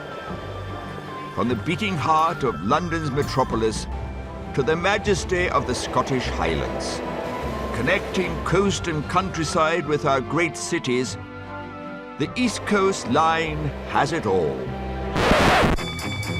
Disregard that, it's a glitch. But it's the people who give life to this railway. Come on, Frisco, I trust you. British public are the best form of entertainment in the planet. The East Coast Line carries 19 million passengers a year on 155 train journeys a day, along almost 1,000 miles of track. East Coast is the largest operator on the line. It runs trains, manages stations, and employs nearly 3,000 staff. That's all you're doing all day. I'm not playing with you while you're showing off. The East Coast workforce toils tirelessly. Mandy bags, please. From driving trains... Look at this office window. Fantastic. ...to making breakfasts... I've cooked that much bacon over the years, surprised I haven't turned into a pig. ...to controlling the whole train set. Morning. That's absolutely excellent, Graham. Keeping everything on track behind the scenes and in public. I've been standing here for half an hour. These are the real heroes of the railway.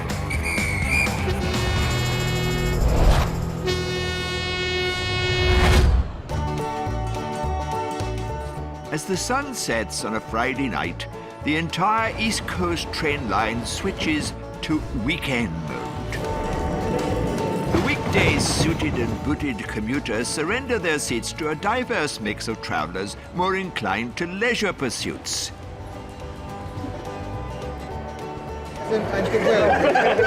And as the network is taken over by pleasure seekers, East Coast weekend workers face a very different set of issues. Get older cleaners, there's a load of blood on the top of the stairs.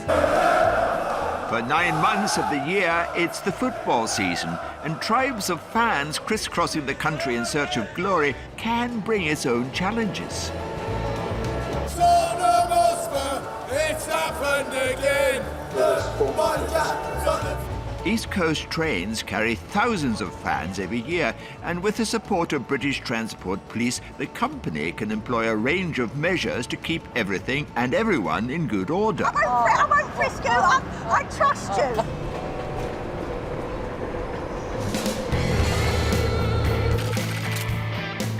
It's the final day of the Premier League football season. At 4 p.m, the country's top teams will all kick off for a final 90 minutes. Today, King's Cross Station will handle thousands of football fans travelling to games in and out of the capital. With serious issues to be resolved at both ends of the table, it's a tense day for footy fans and station staff alike. You're gone, mate. It's 9:30 in the morning, and Alan's on duty as station supervisor. Yankee 2-1's coming in on 2. Football fans or not, it's his job to keep everything working like clockwork. So it's a minute early now. If not, there could be penalties to pay. When they're green, that means they're running basically to time. When they're yellow, like that one there, that means it's over 10 minutes late. If they go red, that means they're really late. Every day, we have a plan for what train's going to do what when it comes in, what it goes back out. And so far today, it's going to plan. That's basically my role. I need to make sure that happens. The first supporters to arrive at the station are the Arsenal. They're travelling north from London to watch the Gunners take on Newcastle United. 3-0. 6-0 to the Arsenal, 6-0 to the Arsenal, 6-0. So you're in coach D, seat 33. It's further down. The letters are on the side of the end of the carriage.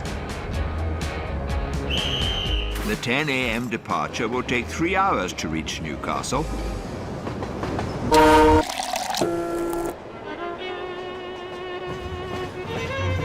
Travelling supporters can be a handful, but they're not all as rowdy as you might imagine.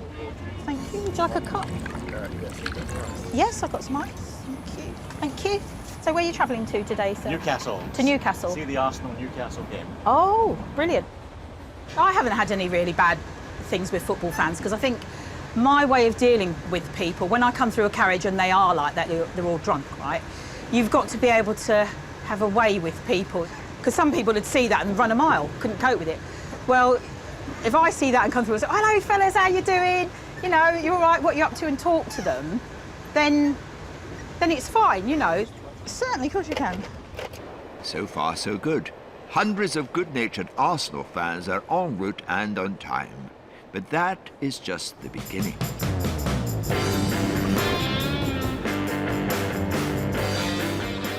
Back at King's Cross, staff are gearing up for a potentially difficult day, and the station staff is boasted by a heavy police presence. It's the last important game of the season for most teams. This is going to decide the positioning throughout the league. We like to have a police presence on the station. That's basically a precaution just to make sure that, you know, nothing silly goes on. And it's, you know, keeps everybody happy, keeps non-football people happy, and it also just reminds the football fans that just to, you know, be sensible. While Arsenal head for an away day in Newcastle, the other big North London team, Tottenham Hotspur, are playing at home. Many of their fans live outside the capital, and thousands will pass through King's Cross on their way to the game. We'll signal we want. We'll signal we want. Please we'll sing what we want. Tottenham Hotspur, we'll do what we want. Tottenham are playing Sunderland, and as the East Coast Line is one of the main routes from the northeast to London, thousands of fans from Wearside are also expected to arrive in the station on their way to the same game. Bravo, Gary to Bravo. Graham, over. Station manager Gary is the man charged with leading the King's Cross team on one of the most stressful days of the year. A couple of trolleys. It's got 40 odd people. You need to be quite tolerant of people in general. You need to be able to understand that people are different. I know at King's Cross we've got people from all sorts of backgrounds, cultures and so on. So in dealing with your staff as people rather than as staff, that's probably the biggest sort of challenge. I'd rather get it ball in now, actually, if we can. I'd rather get it ball in now. Today, Gary's under pressure. Match days can mean big trouble, and he's taking no chances. He's called in a big police presence, and he's also introduced an alcohol ban. About 40 or 50 on that one.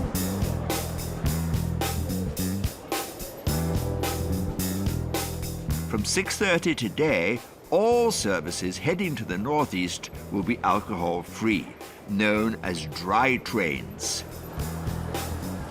We put these on when there's a chance of antisocial behaviour, particularly from football fans. Today's one of those days, and there's a good chance that we might get some trouble. Believe it or not, once a ban is in place, nobody will be allowed to even carry any booze, not even in their luggage. That means a full baggage search on the platform. It also means having officers standing by in case anyone thinks they are beyond the law. I'm pretty sure last time they were down here, the 2000, 21, 22 were all quite busy.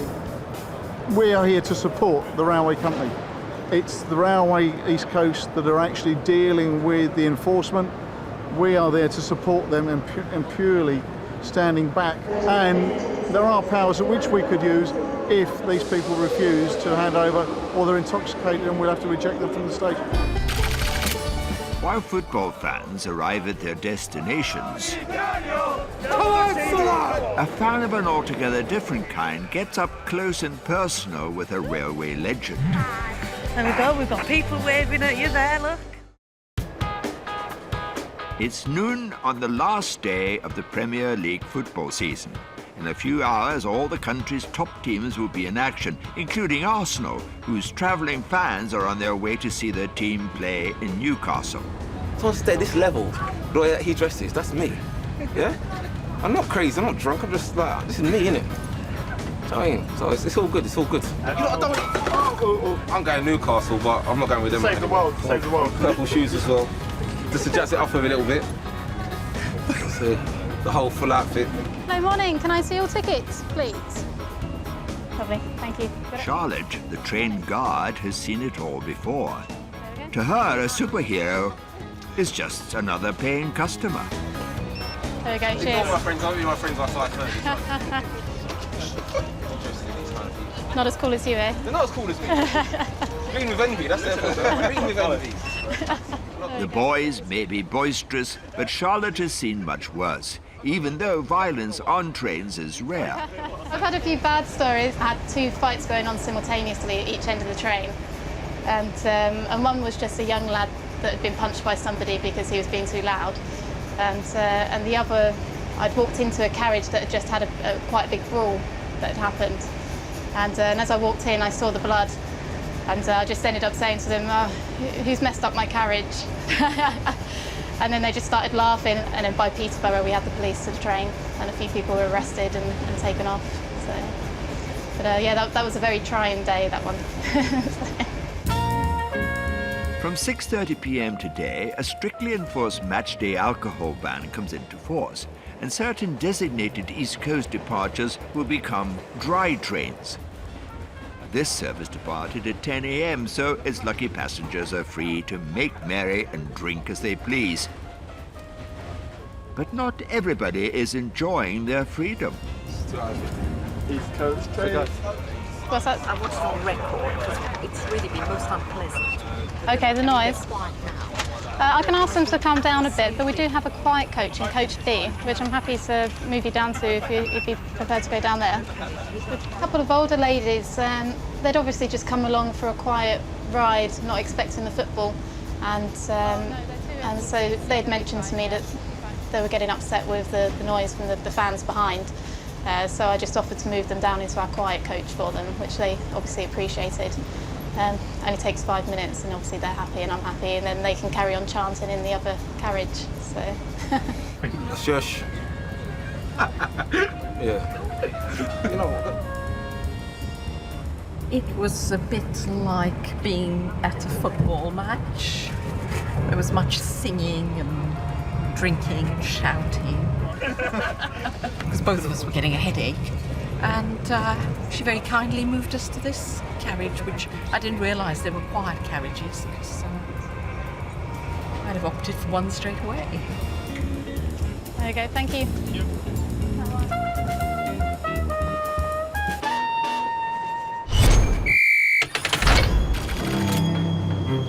It's 12:30 p.m. and back at King's Cross, thousands of Sunderland fans are arriving in the capital for their final day clash with Tottenham Hotspur. For station supervisor Alan, it's time to face the first wave of footy fans. We've got a couple of trains from the northeast.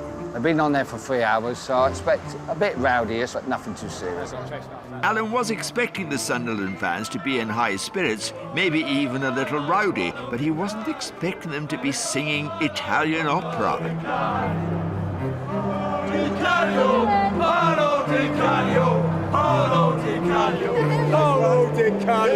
Come on, Solon! We are Solon, we are Solon! But it's not the fans on their way to today's games that are the biggest concern.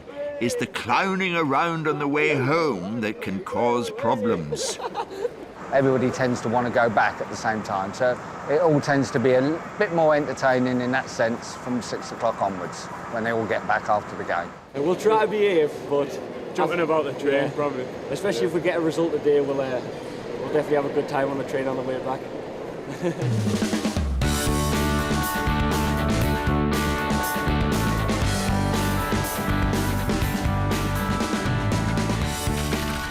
And our next call-in point will be Newcastle. Please ensure when leaving this service you take all your personal belongings and luggage with you, and please mind your step between the train and the platform edge.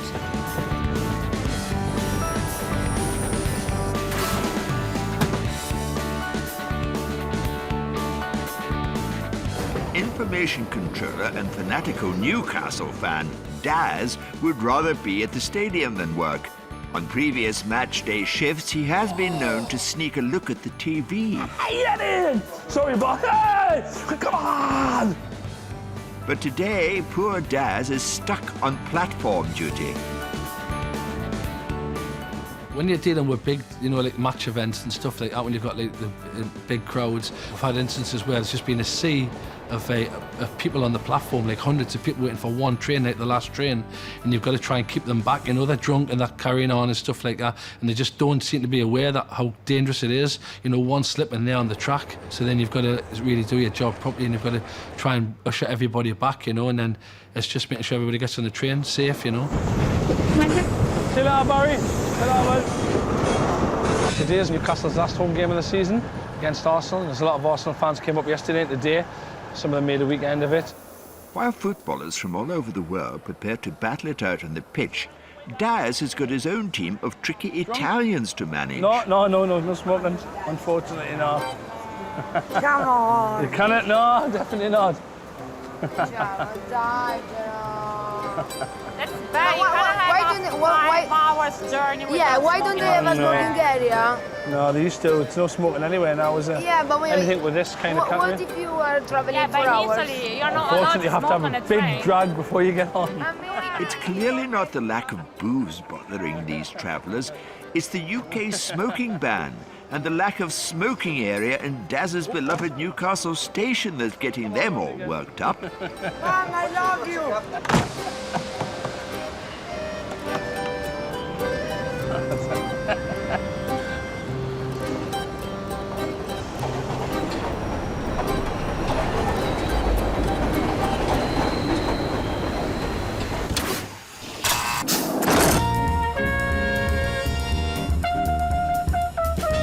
80 miles south, the next main station on the East Coast Line is York. And here, there's an altogether more genteel visitor for information controller Julie to deal with. It's the Orient Express Northern Belle, one of the most luxurious trains in the world. It's pulled into York Station, and it definitely doesn't have a booze ban. There we go, we've got people waving at you there, look. A few years back, we went down to Herefordshire for the day and back, and we had plenty to drink, and the food was excellent, really nice. A lovely treat, yeah. If you can see through here, look, this is the shop, and people can sit in here. People can buy jewellery and all sorts on it.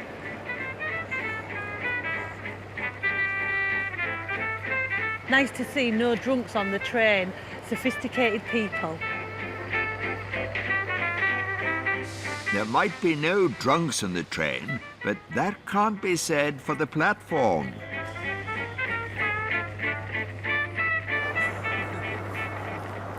These poor people that's had a nice day out to a flower show are sat eating the meal and like looking out the window at him throwing up. And I don't really do sick, so I just kind of walk by him for now. He's been more sick, so we're going to have to go and get a cleaner to sort him out.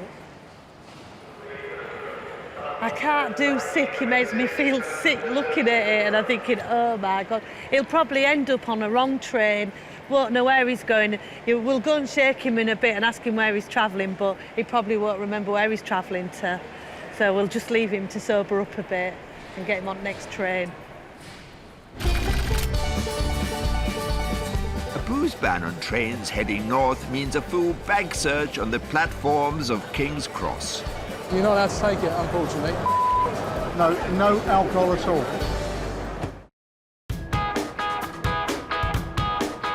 It's the last day of the Premier League football campaign.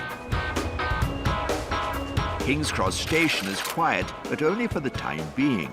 In a couple of hours, thousands of Sunderland and Tottenham fans will pour onto the platforms, heading home after their final match of the season. To restrict the potential for trouble, station staff and police are preparing for the tricky job of enforcing an alcohol ban. But station assistant Alan has a different problem.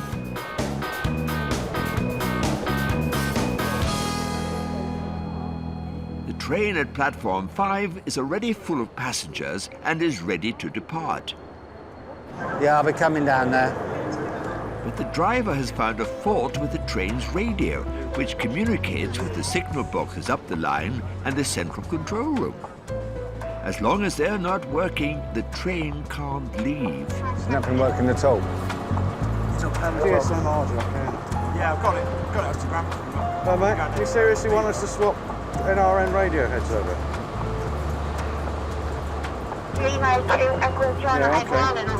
While engineers weigh up the option of a quick repair, Alan talks to the control room about Plan B.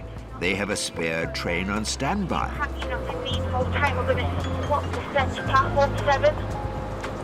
Yeah, I don't really think we've got any choice. Yeah, okay. I just want to know, they're talking about a quick fix, but I'm just trying to find out. Just can you give me the arrival head code on 7? Arrival head code is 1 Echo 11. I'm on the 40 York as we speak now as well, and he said they need more time. Swap it from 5 to 7. Echo the kilo over. It's all clean, it's ready to go, it's all being clean. I've already checked that, Alan.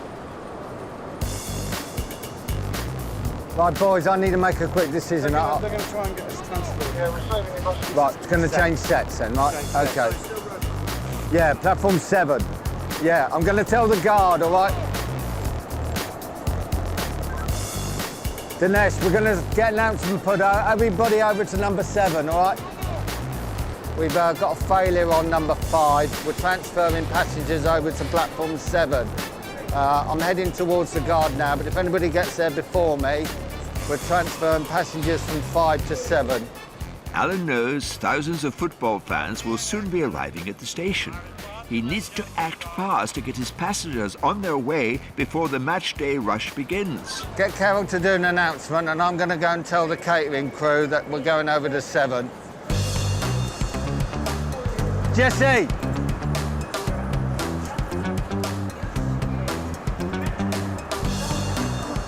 This one's cancelled, all right? People are coming off. Can you direct them to 7? 7, yeah. Come here. Can you just stand around here? They're coming off 5. I want them directed to number 7, all right? But it is shown, all right? But if you can just look pretty, because you look prettier than I do, all right? Now we're going to try and fix it, but that takes a bit of time. It's quicker to transfer the passengers than wait for it to be fixed. So hopefully, about another 5 minutes and we'll be away with a bit of luck. But it's frustrating for the customers because they've obviously got themselves all settled down, and then we do that to them. Is it your bike? Is it the bike, yeah? Last train in the shift. It's always away. Last train.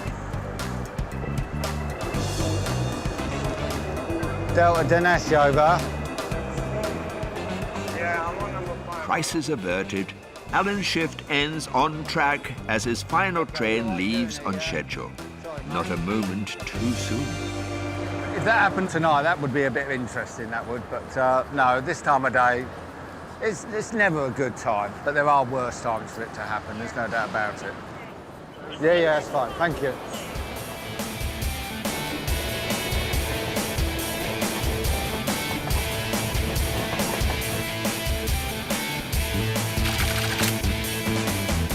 It's 6 o'clock, and in Newcastle, the football season is over.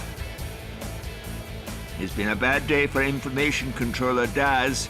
He missed his beloved Newcastle United's match against Arsenal.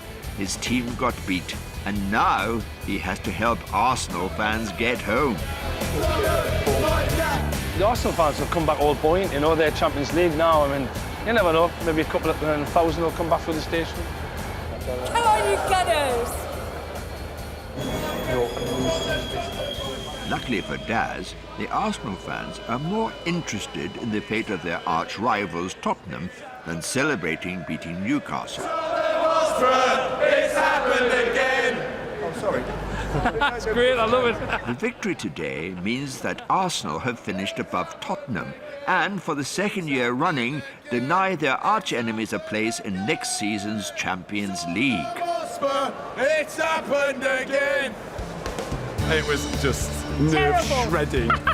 you read what I did. It was too tense. It was awful. Nerve-shredding. But it's not all bad for Daz, because despite being beaten today, previous results mean that Newcastle are already safe. I said final game of the season. I'm disappointed with the score. If you're truthful with yourself, you're not expecting to beat Arsenal today. But it would be nice to go out on a draw, you know, and a good performance. It doesn't really matter now. It's all over it now. We're staying up, and that's the main thing. We're staying up. 25 for the King's Cross. Confined, did you say? OK, then no problem. Thank you. Relegation avoided, Daz is only too happy to help Newcastle and Arsenal fans alike have a safe journey home. Right, yeah, quickly jump in and stop all the other lads. Yeah. Hey, mate. I'll just take it back up there, gents. Ta. Thank you very much, everybody. Ta. Train safely dispatched, and Daz finally has time to indulge in some match-day banter. United score was 5-all in the end. Sorry?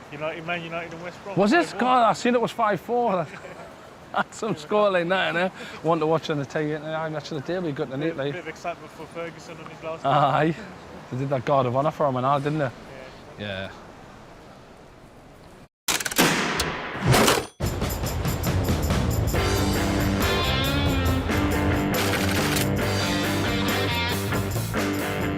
Down the line at York Station, the weekend shift begins its own brand of busy for information controller Julie. Keep going further down past the lift. It'd be that train in there, number 1. London, further down past the lift. Anybody wait for the London? At King's Cross Station, the alcohol ban is designed to keep travelling footy fans in good order. At York, a booze ban is occasionally introduced to keep a different crowd in check. You can tell when it's sun shining, loads come for the day, get too much beer in them, come back and start like throwing like the Burger Kings about or whatever about. And then you try and get them on the train. They can't get on the train because they're holding the doors up for the colleagues coming that's running late, and they fall down the stairs. That's the most difficult time. So you've had a few drinks in there, Brett. You've had a shandy too? Julie has worked on the platform for 14 years, and experience has bred a philosophical view when it comes to difficult customers. I just think you've got to be ardent to this and not like let people intimidate you, because if people start shouting and bawling, they're not shouting at you, they're just shouting at uniform. But you do get a lot of people like shouting and having a go at you, but you just take it with a pinch of salt and don't let them think that they're having a go at you, because they're not. But I don't mind them having a go. Bring it on. I can handle it. Julie gets a call on her radio. Somebody is causing trouble at the other end of the station. We're on our way. The British Transport Police have an office near the concourse and have got to the incident first. Looks like this man's over there, looks like he's going to get arrested. It looks like he's got some alcohol maybe in a bag or something. I'm not quite sure yet. So he may be kicked off or something, and that's why the police are there.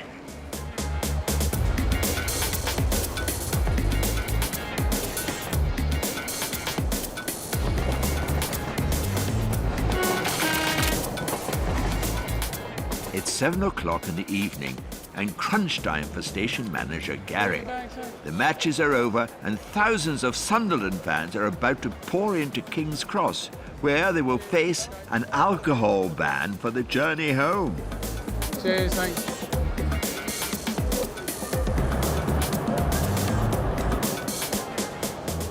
If someone wants to travel, they have to leave their alcohol behind. We put them in a bin and dispose of it later on. Everyone thinks we go and drink it, but it doesn't. It goes into a bin. I can assure you that. Been advertised for about a week.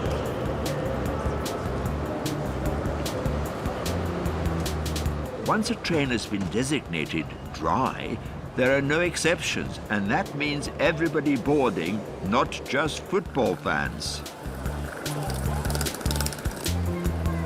Unfortunately, if you're not a football fan, it does apply to everybody. We don't single out football fans in particular. The same bylaw is used on late-night trains where we have problems throughout the country, so it's not specific to football. We are not checking your tickets. You must not have any alcohol on you. Any alcohol on you, sir? Over the years, station assistant Jackie has found that gentle persuasion can go a long way to diffusing potential trouble. Have you got any alcohol in your bag? Oh, drink. Okay. Any alcohol on you? Okay. I used to be a stewardess of a club, so confiscating beer and telling people they can't drink is, you know, second nature, really. So, no, I don't mind. And then I know I've got all the boys in blue behind me. We're checking for alcohol. Any alcohol on you, lads? Frisk me, No, frisk me. I won't frisk you. I trust you. I trust you. Any alcohol? Just in your belly. Well, as long as it's in your belly and not in your pockets, I don't mind. I've tried. Oh, okay. Please go through. Thanks largely to Jackie's good humour, Operation Dry Train is running smoothly. Okay then. That's all right. For the time being, at least. You can't have alcohol on the train, mate. The police have their hands full, and some passengers rebel. It's Jordan, something?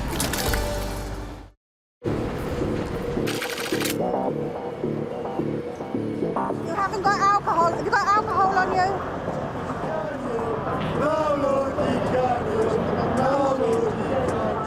It's the end of the final day of the Premier League football season.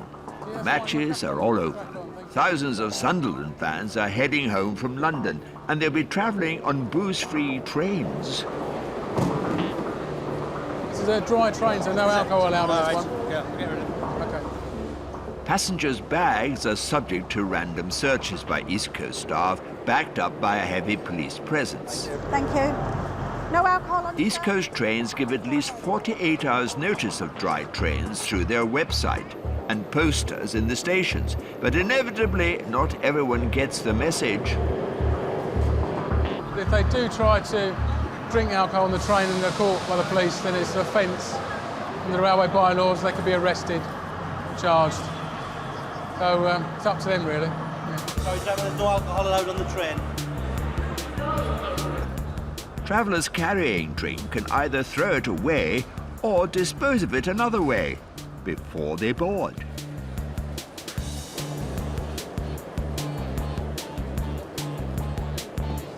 You're on this train, are you? Yeah. Fine, off you go. Station manager Gary put the booze ban in place, and he's on the front line making sure it all goes to plan. Have you got any alcohol in you? We're duty-free stuff that I just bought from India.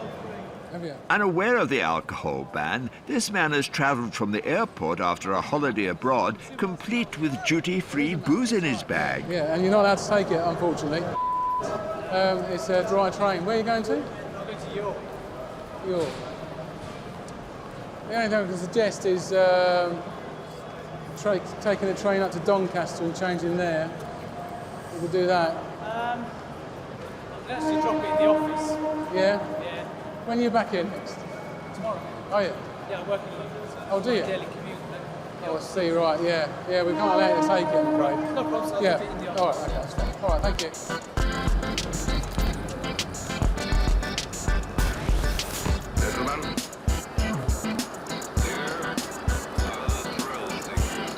Most fans going to away games heed the warnings and respect dry trains, but some still try to beat the ban by hiding their booze, like this lot, who have cunningly concealed their stash of spirits. Nice try, guys. No alcohol at all. The situation there was, I was just generally talking to Sunderland fans that it was an alcohol-free train. And as he changed hands with his McDonald's, the bag split and 3 or 4 miniatures of whiskey dropped out, much to his embarrassment, to be honest. Anything in that bag? Food. That's all right. The more experienced travelling fans board the train clutching post-match cups of tea and coffee. With a train jam-packed with football fans, the regular East Coast on-board staff will be assisted by a heavy police presence.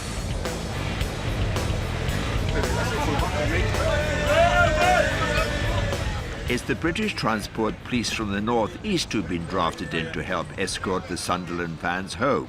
It's their job to make sure no booze has been smuggled onto the train. Hold on. All right. So you can't have alcohol on the train, mate. So I'll have to just take it off you, all right? Yeah, no bother. Just with it being a dry train, that's all. Yeah, no worries. I'll just tip it out. Right. Oops. Oh, nearly. How much have you won? Nearly. Yeah, well, that's it. First class is quiet. I am gonna tip it out. Yeah.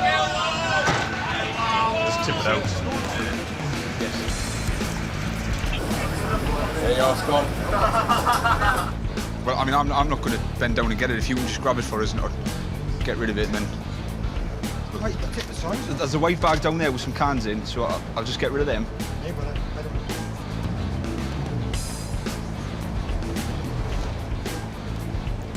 They're just here, mate, in the middle. Is that a can as well, is it? Where? Just there beside you. Basically, we're doing a walk through the train. Obviously, anybody with any drink will either take it off them or let you know what we're doing. If we come back and there's more drink, then you'll be dealt with the offence, because it is a dry train and it is an offence to bring drink on the train. All right. All right. Yeah, it's a dry train, but I'm not like some mentalist that's going to kick off all over. I'm 51-year-old. Travelling with a couple of mates, a couple of drinks, not a problem. You know, so why should I be treated like a kid?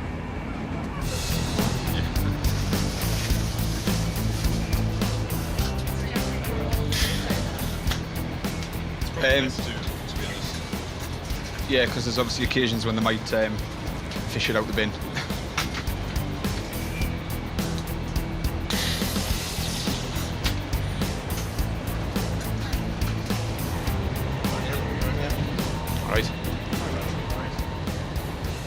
all quiet through there. Is that? Have you been through there or? Yeah, smashing. Give it a couple of minutes before we walk back. Gives it a chance.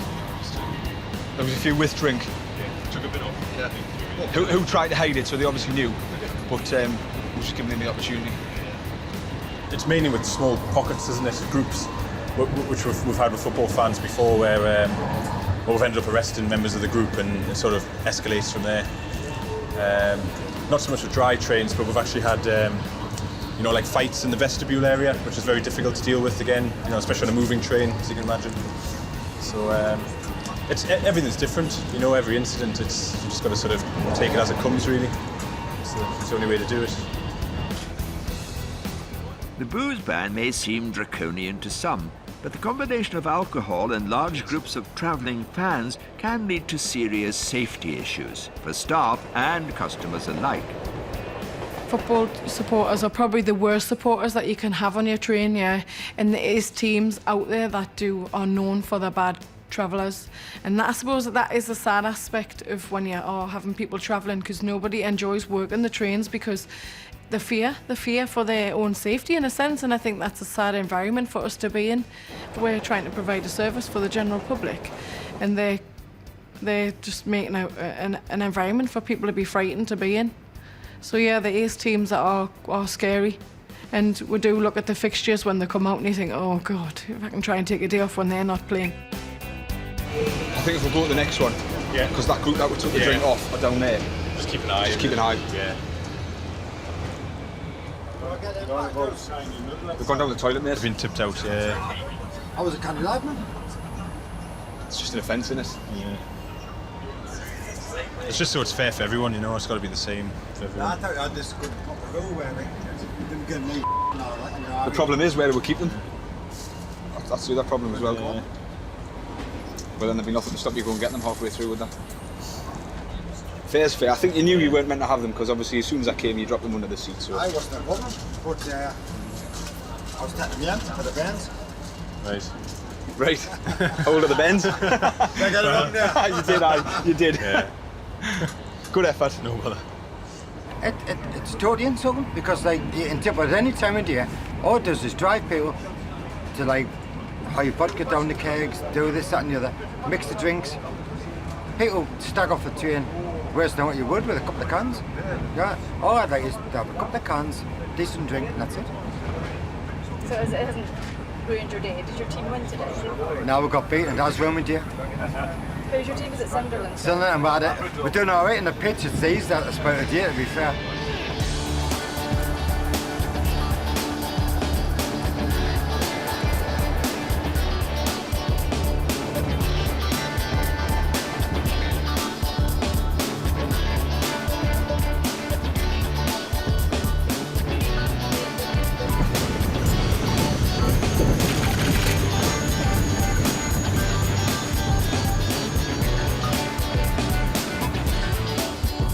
York Station, most of the weekend revellers have gone home. The last train of the night to be dispatched by Julie has no passengers on it. This one is heading to the depot overnight. This is empty stock, it's not going anywhere. Oh, thanks. Tell me when you're ready to, and I'll ring it out. This is what takes time up.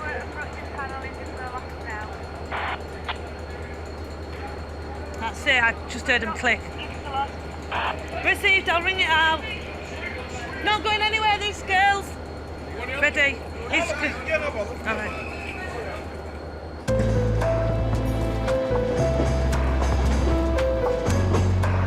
We've had a few excitements, I think, and a good shift. So I'm going to go and sign up and go home.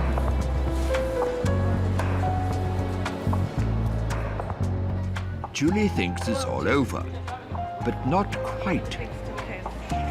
7 to rail 3. Any chance you could get hold of cleaners? There's a load of blood all over the near Costa on the top of the stairs. There's loads. Yeah, somebody must have either cut themselves or something. It's horrendous. With such a large amount of blood on the stairs, Julie suspects that somebody could be seriously injured and possibly still in the station somewhere. Somebody must have fallen and they're bleeding outside down here. Yeah, I'm on my way. Oh, thanks. God, I've never seen so much blood. Yeah, just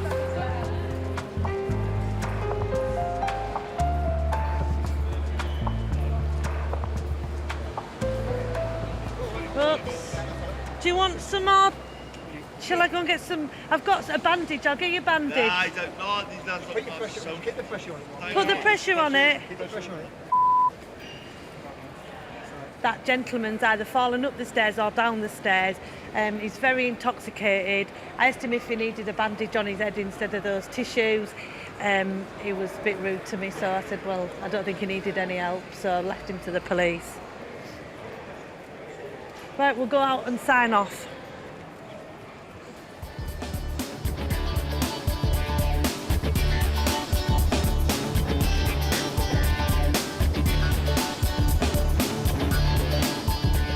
Across the network, the stations are all but empty. The trains have reached their final destination and another East Coast weekend is over.